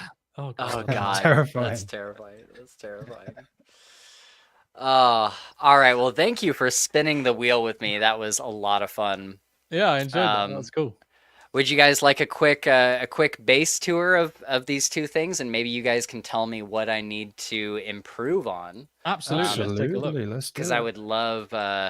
I would love any sort of because there's some things where I'm like, I've built it up to a certain point, and I'm just not sure where to go from here. Okay. And so the thing that I'm probably the most proud of that still needs work, but the thing that I've put the most effort into is the tavern here. And the thing that needs work is the inside. I think the outside looks pretty good, but the inside, It like the farmer is just sitting over here with like all of her stuff. I haven't gotten like super creative with it. The most I did was like this fireplace, which I think turned out okay. I like that with the little chimney. That's cool. Yeah. And then the bard has her stage over here, but as I started building it, I was like, it just looks like a square. Like it's not. No, I disagree, man. I like it. I think Do it you? works. Yeah. That was the first thing I noticed when I came in. Oh, okay. I've not seen anyone build like a stage inside a tavern for the bard. Right? So Yeah, obviously, yeah. I've seen a few music stages like on our stream the other day. Dude, we that had, music stage that you guys had, that's what inspired me to build the podcast studio over there. 'Cause I was yeah, like- awesome. Yeah, man. That's Some people so are so cool. creative. I Wow. loved the reveal too at the end of the stream when you guys went up to it, and it was just like, oh my god, this is amazing. Yeah. Yeah. Some of our viewers are so creative and so talented. Yeah. It's insane. Trebbit says grizzly bear and squirrel. Oh, that's good. Wait. Yeah, Like a squirrel-sized grizzly bear, or a grizzly opposite. bear sized squirrel. well, if it's, I don't think you're going to be able to tame the second one, are you? No. Right? It would Yeah. probably just eat your face. Can you imagine? Can you imagine a bear sized squirrel that is like climbing buildings like King Kong at the Oh speed my of a squirrel? God, no. I would love. You could ride it. That'd be Oh my God, amazing. yes. Right? It. That'd be so sick. Yes. Or harness on it. Oh, that would be yeah. amazing. I want that. Can I- we make that happen? Can that boys? be our Right? new mascot? Yeah. Yes. Karen says bunny and a slug because they already exist. It's called an ocean bunny. What? An ocean bunny. I need to see this. I need to see this Yeah, as well. I'm looking this up real quick. One minute, everybody. I gotta see what an ocean bunny is. Oh my. Oh my God. god! What Is the it a real hell? thing? Yeah. Ocean. It looks like some Bunny. kind of Japanese delicacy. It No does. fucking way. It looks like Pikachu. Oh, that's Holy awesome. shit. I want one. What? Oh, That's I so want one so cool. bad. Just to sit on your shoulder, you know, accompany like- you on your travels. Like little That leaves is for ears. wild. It does look Dude, nice and chewy though, doesn't it? Yeah, it does. Oh, that's slimy, maybe. That's okay. Every now and then, there's something that like there's some new animal that I see, and I'm like, that exists? What the hell? Yeah, it's insane. So I have this back room here. I'm not really sure what to do with it. I don't know what this is gonna be. But it's just kind of like part of the roof that I had to corner off. You could is this where the I'm guessing that's where the chimney is down here. Yeah. You could always Or no, extend the that's- chimney No, up. it's this side, isn't it? What's Yeah, this? What's the white that's smoke? this side. But what's weird, do you guys get Oh, this yeah. in your buildings, like random smoke and like parts of the shroud and stuff coming in? Like I have fog. It has to be in coming over from here. somewhere, doesn't it? Ah, it's the torches. It's the wall. torches. Oh, Yeah. okay. Yeah. Yeah, you're Right. right. Yeah, okay. But yeah, So- you could extend the chimney up to the second Oh, floor. Yeah, I here. should. I That'd be should do cool. that. But this feels like an almost like, I don't know, the sort of room that a big group of like, I don't know, scavengers isn't quite the right word, but like travelers, a band of travelers would be in here for their meetings with a big long table. Oh Like yeah, up that's a here. good point. Yeah, Yeah. okay. That's what I'm envisioning. And so then up here I have like a secret. I have one of those doors that like slide on the floor, like one of. There we go. Oh yeah, I've not yeah. used these yet. They're fun. No. I like Yeah, them. they are really cool. But yeah, this is my my room with all the different like sets of armor and stuff. Oh, that's I cool. haven't put everything out, but I like the mannequins. At first I was like, I don't need that, but then once I started putting this together, I'm like, this is pretty cool. This is pretty cool. Yeah. Yeah, they're good fun. Yeah. Me and Sean talked about making a maze full of naked mannequins. Yeah, like a creepy, Oh, horrible, like you that'd want be that good for a already. Halloween episode. That's coming up. Well, Spencer. Oh. Dang it. Do we We, just keep guessing all your Yeah, stuff? I'm sorry. yes, yes, and no. We do have something planned for Halloween, but it's not exactly that, is it? No, we've got a plan though. We definitely have a plan. Yeah, we've thought about these things. All of our plans have So- been revealed, Ben. What do we do? Ooh, Yeah. I like the terrace here. This is nice. Yeah, Whoop. this is Oh, really shit, nice. I Oh, fell he's off. off. He's off. Happens all the time. But yeah, I got a cool little terrace up there, and then I like this walkway that's under it. It's just kind of cool, and then like the gardens and nice. everything. And then this was a pain in the ass to build, and this walkway, dude, I hate that with the rake we don't have like really incremental degrees to that thing. Oh, I hate the rate. Because like It's every awful. time I tried to make a slope, it turned out like this, and it was just Yeah. like, it's awful. Yeah, it's tough. I've not actually experimented with that yet. With the rake? Not particularly, no. What? No, yeah, I've hardly touched it. I think With I all used the it once. building that you guys do? Yeah, no, I've literally not touched it. I just don't find it to be that useful. No Yeah. way. I It use feels it like it- all the time. I don't know. It just seems to take up so much time. Yeah. Oh man. Like half of the time, I But- will try to use it and it doesn't work either. Like if I wanted to extend this path, for example, like Yeah. over here, sometimes it just won't sort of detect the path and it won't stretch it out. Oh, sometimes you have to go over it a couple times, but I was gonna ask how you guys make paths if you don't use the rake. I mean, I've used flat blocks paths, myself. yeah, flat paths are fine, Oh, but just like this, like trying to make sort of little ramps and hills and Yeah, things. I can imagine it's quite yeah, complicated. I don't get on with it. Fiddly. Dang. Witchy said, Yeah, I hope you but- guys are going big for Halloween. It's my favorite holiday. And then Vex said, Halloween's my thing, and I want to make a pumpkin patch. Enshrouded So needs pumpkins. Yeah. Oh, there you go, Sean. We need to go big for Halloween, man. it's a good thing we've got a plan. Oh yeah. Okay, so up here is the hunters area. And you always do this.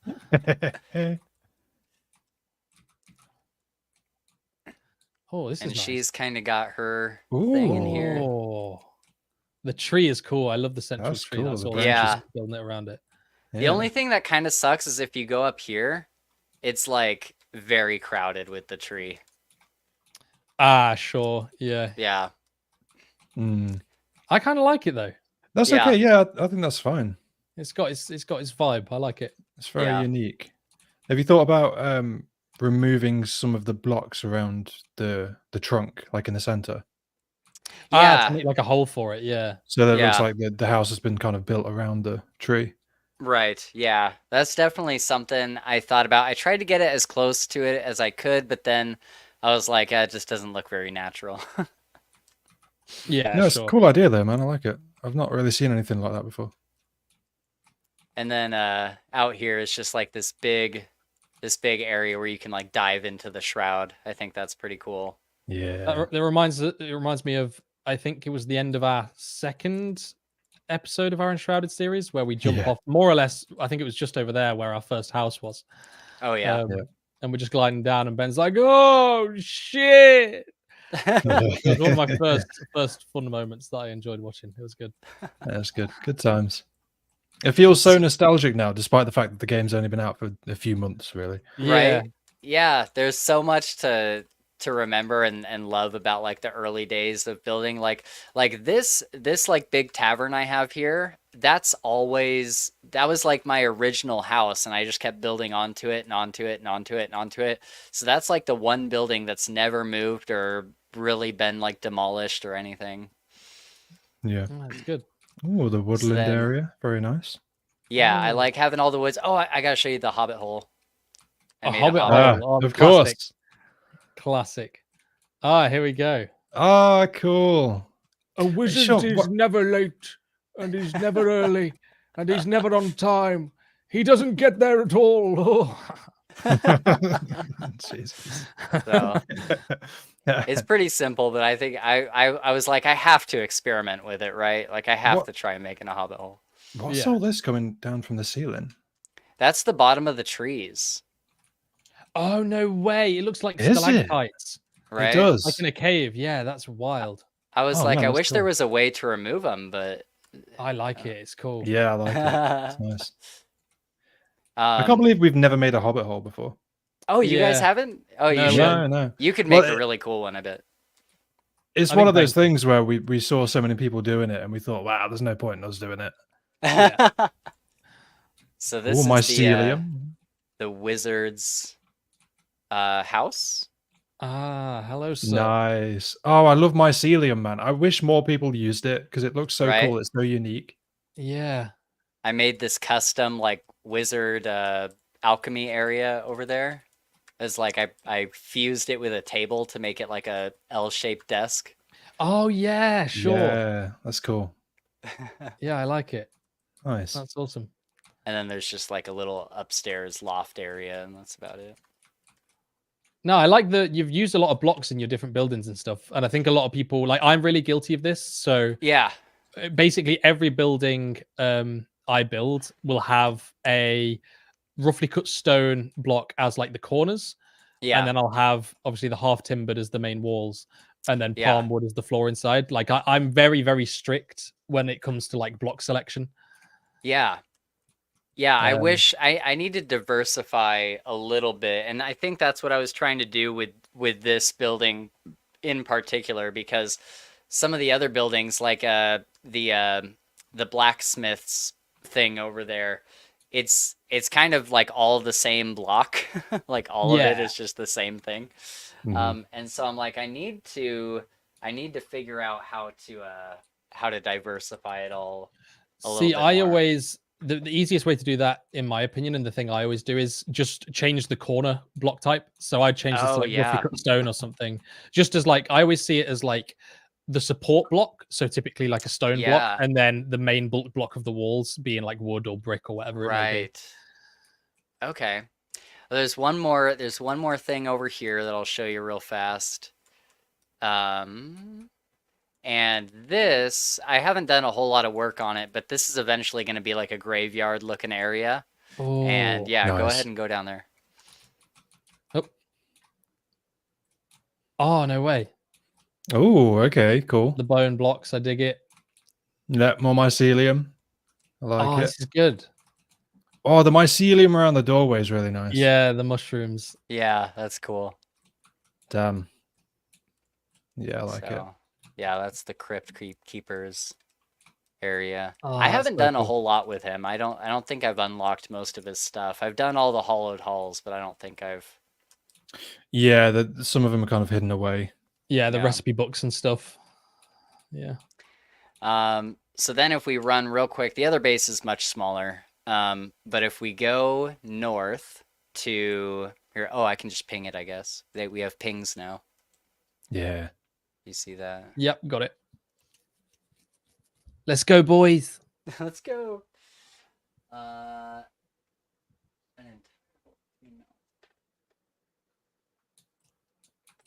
I would dig holes Ooh. to make me a house all the time.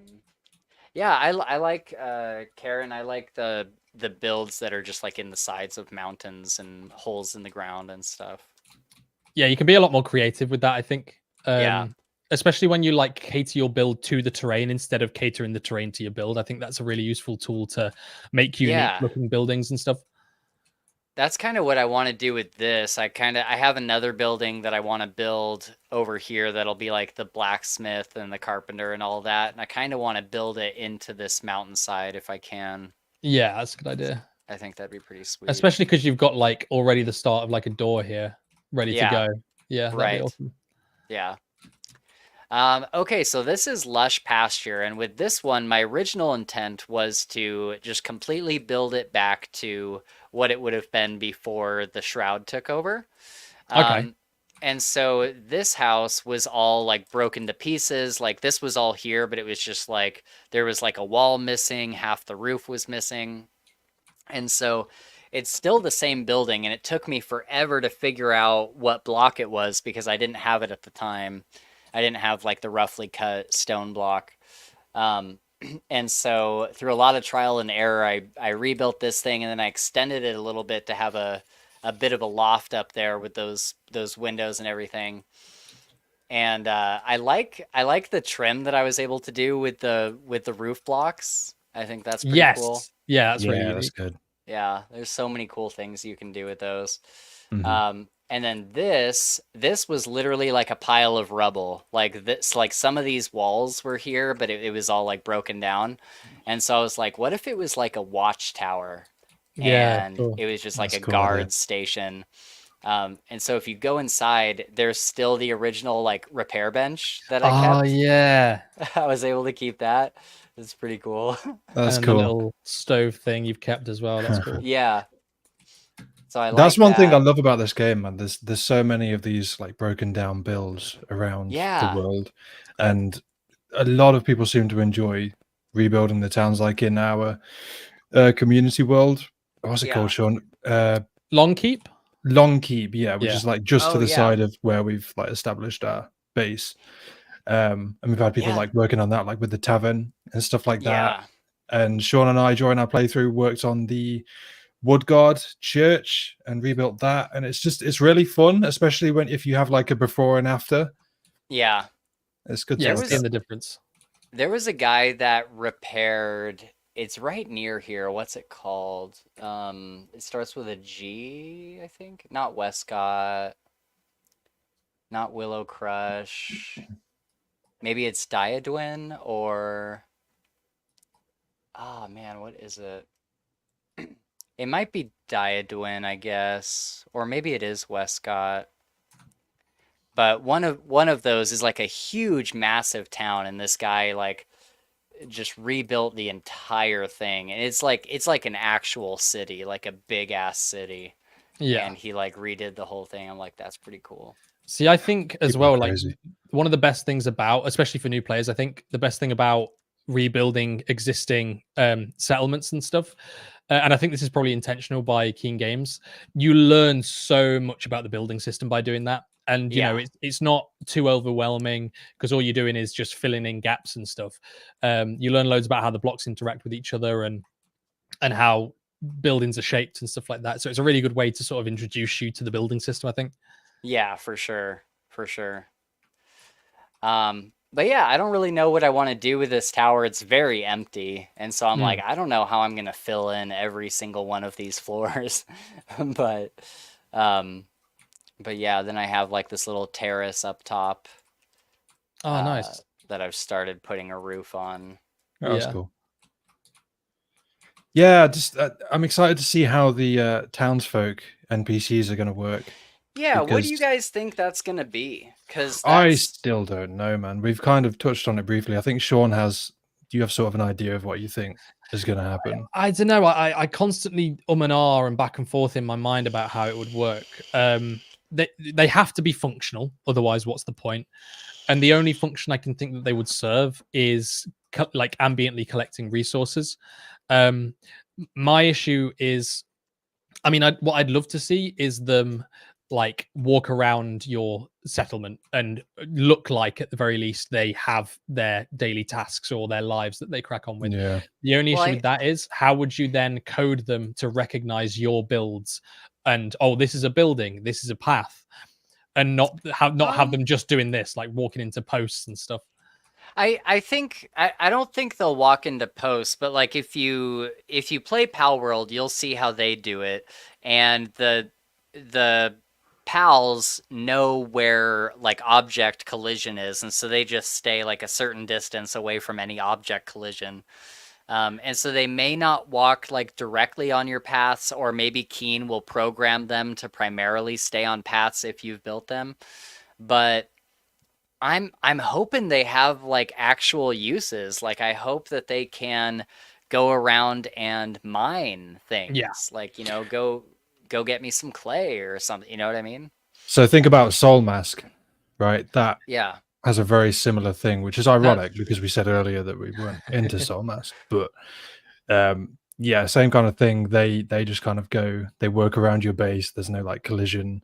I imagine there's some issues with that, but generally it Sure. seems to work pretty well. And they all Yeah. have tasks that you can assign to them and things like that. So I don't think that's outside the realms of possibility. I feel Yeah. like they won't just stand completely still like the NPCs do now. Right. Because like we've got mannequins now, and that's essentially all there would be. So there'd be no point. Right. In terms of how they're introduced, me and Shaun had a few ideas when we discussed. You think they're on the Sky Island, right? Yeah, or okay, in the you saw the mountains? video. Yeah. Well, yeah, we said potentially there could be a whole like group of people up there. That'd be because fun. otherwise, how would you introduce them naturally? Yeah. In Yeah, a way you'd that have makes to sense. find like survivors somewhere. Yeah, and Yeah. then sort of bring them back down, I guess, into the world. But that's definitely the one, even more so than the mountain biome. That's the one I'm most excited for. Yeah. Just because I don't know that's what's going to happen. for sure. So down here I have this tiered garden thing. I still need to add like railings and stuff with like different windows and whatnot to make a railing. Oh, But, that's a very good idea, Spencer. Yeah, Wherever did you get this idea from, good sir? It might have been from you guys, or I don't know. I've seen a couple different people. Well, if anyone else has done it, they definitely piggybacked off of our idea. We did it first. The railings. Oh dear. Yeah, this I definitely got the tiered garden from you guys. It was straight up. I saw you guys both have a video on that. Shaun did one and Ben did one, right? I stole it from Ben. Okay. Yeah. And I liked those, and I liked the idea of just having, instead of like a vastly expansive like farming area, I liked it to have like tiered instead, so you can have all that space, but it's just in a tiered way. Yeah. And I got a little weird with mine. I got a little wacky and creative, but the thing I cannot figure out for the life of me is where to put the stairs, because they have to make sense, right? Like I built this, and then I was like, I don't know how to make this make sense now. Yeah. So I don't know. I have a ladder here, but I don't know. Yeah. I don't know how else to get stairs coming down. Yeah, that's tough. I'm like, I might have to just have like one side have like a walkway and have stairs that like go up. Like I might have to just get rid of some of this dirt or something. I don't know. There's definitely ways around it. You could even have them like in the middle pathway here. You could have like a short staircase, then a platform, then another staircase going like a different direction. Oh, like almost like a spiral looking thing. Yeah. Okay. Yeah, you could make it work for sure. Yeah. So yeah, that's mostly this area. I'm trying to keep as much intact as I possibly can, like some of these fences that are still intact, and like this little hut here, or this little shack. Yeah. And then this has kind of just been like my staging area. I eventually want to do something with the altar, like make like a big like shrine around it or something. Yeah, and then these are the lampposts. Your guys' live stream where everybody made their own lamppost made me want to try something. And so I made mine out of foliage. And that one actually doesn't have the light in it. These ones over here do. Ah, yeah. Oh, sure. okay. Yeah. You can even do like an archway, like just mirror it on the other side. That'd be really cool. That's what I was thinking. I'm like, I should do just like a big foliage archway looking thing. Yeah. And yeah, I wish that they would give us like freshly mown grass. Like like freshly cut grass. You know what I mean? Instead of Interesting. like a really clean grass. yeah, like a plot. really clean grass lawn looking thing. Maybe Yeah. we'll get a gardener NPC. Who knows? That's possible. Yeah, that's a good idea. For the townsfolk, that could be a job that you assign to them. I don't know. Yeah. Yeah. They I'd just be mow the okay with grass. it. Little things like that, the things that don't even necessarily like benefit you as a player, but just Right. fun little things that add to the like breathing life into the game. Yeah. Oh, I was surprised on the live stream the other day. I was surprised that you guys had never used double-sided walls before. That had never occurred to me at all. No, yeah. I won't lie. Of course, yeah, you have them here too. Yeah. Yeah, that's like cool. Stone and then palm. I think it's something we considered, but then I didn't.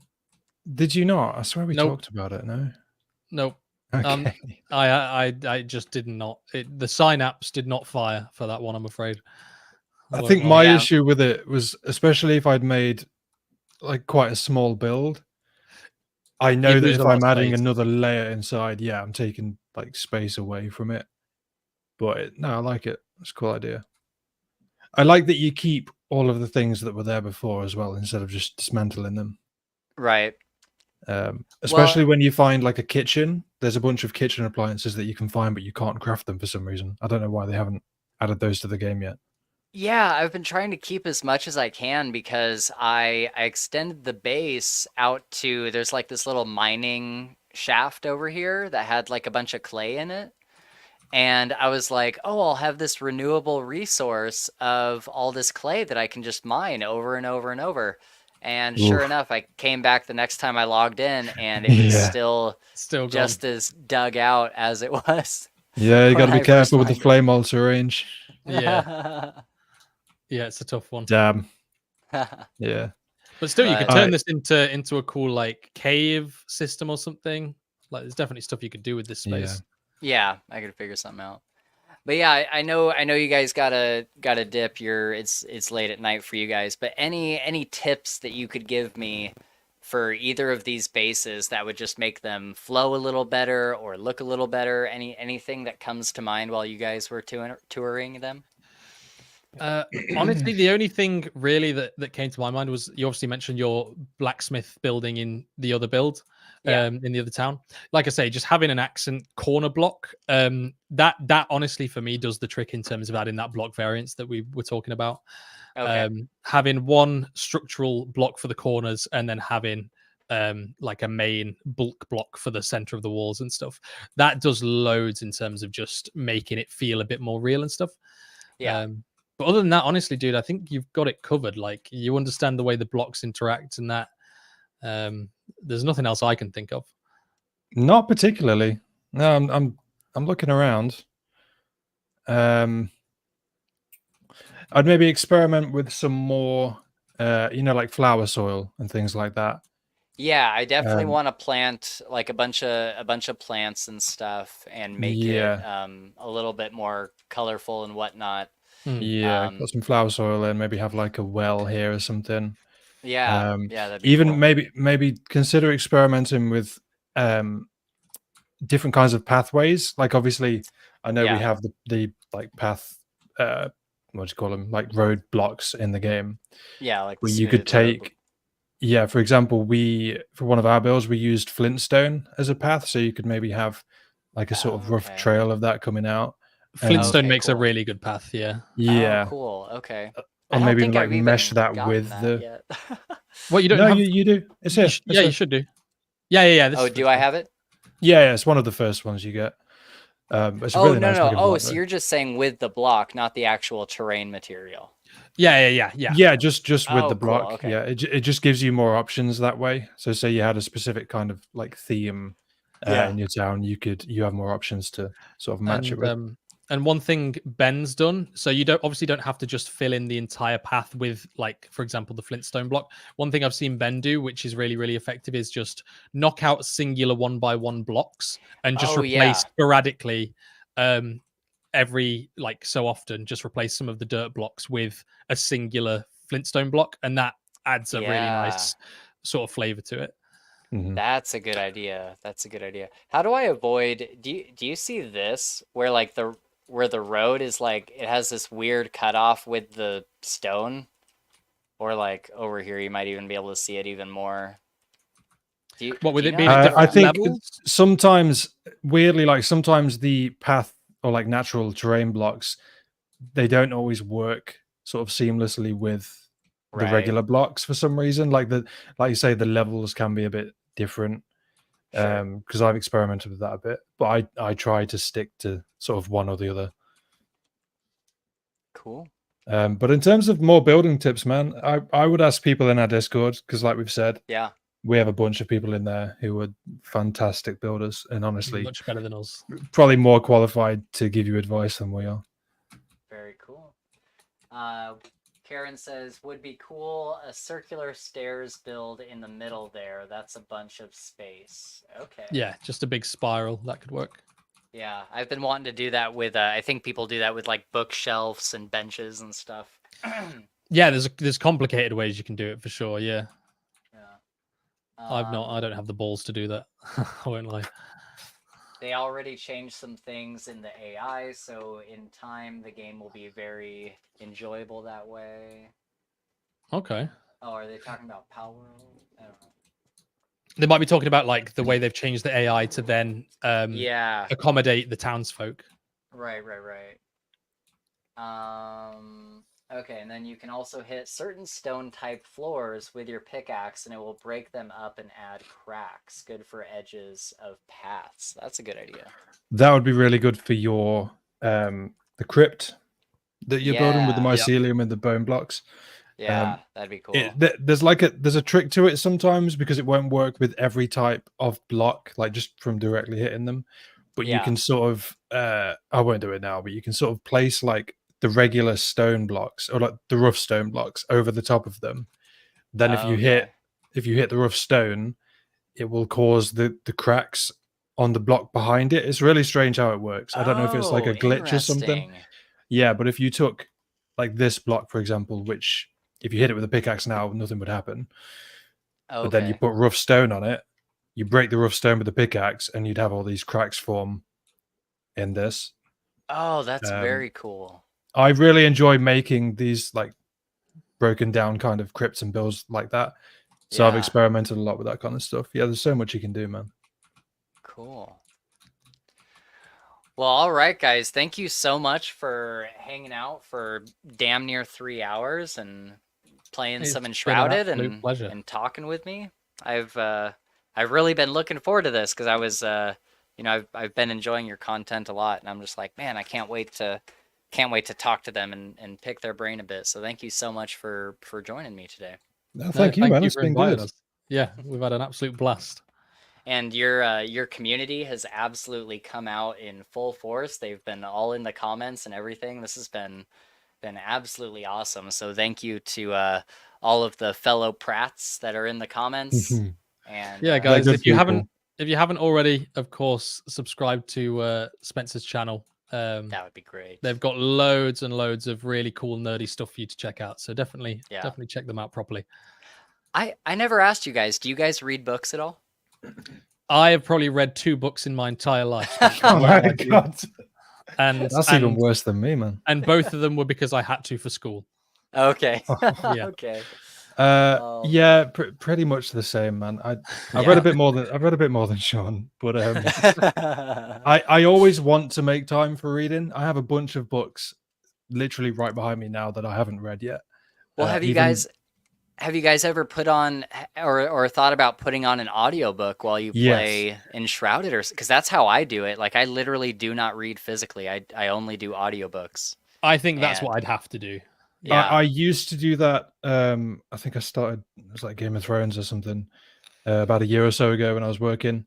Like on the way like to and from work, I'd listen to an audiobook. But then I'd find like a new song that's come out or a new album or something. Yeah, and get distracted. I'm always going to lean more towards music than an audiobook. But yeah, I'd love to make more time for reading. I just don't. So. Well, I'll leave you with this. If I can leave every guest with a book recommendation, I recommend checking out the audiobooks for the series called King's Dark Tidings, and it's by Kel Cade. and it's basically about this guy who grows up in a fortress. He doesn't have like parents as far as he's aware, and he just like he's from the time that he's like born, basically he is trained how to be a killing machine, and he doesn't know why. And then one day everybody at the fortress dies, and he has to go out into the world and find out or figure out why he was raised this way, like what makes him special, like why. And he soon realizes as he gets into normal life, he's like, oh, nobody else was raised the way that I was raised. Like, why did they do this to me? And so it's very, very good. The audiobooks are incredible. The narrators do a different voice for every character. And it's incredibly bingeable. It's one of those books where you're just like, I have to know what happens next. And yeah, so if I can leave you with one recommendation for you to hopefully read someday, it's King's Dark Tidings for sure. Okay, Sounds I might take you up fantastic. on that offer. Yeah, I will add it to my list of 528 books that I need to read. It sounds like a good Nice. one. Great. All right, everyone. Well, we are going to wrap it up there. Links are in the description. Like I mentioned, you can reach out to us on Twitter, Discord, and Patreon, where you can see all of our episodes live as we record them and participate in the chat, just like everybody was doing today. Upcoming episodes, I think we have Harry Potter coming up, Goblet of Fire, and then we have the second book in the Stormlight Archive. And then this will be relevant to, or at least timely relevant as we're live streaming, but probably not when the video gets posted later. But we will be having a birthday party for our friend Holly Tinsley next week that we'll be recording and putting up. So feel free to join us for that episode, everybody. But let's see, any other housekeeping? Everybody who's here is like already following PratFall, so like I'll have them linked in the description, but I'm sure that everybody who's here is already a big fan of theirs. So a big thank you to them, and thank you to all of you guys watching live and everybody who's watching later. Thank you so much for just being here and hanging out with us. And until next time, don't be a prat. Hey, Hey, I love it. Thanks for hanging out, guys.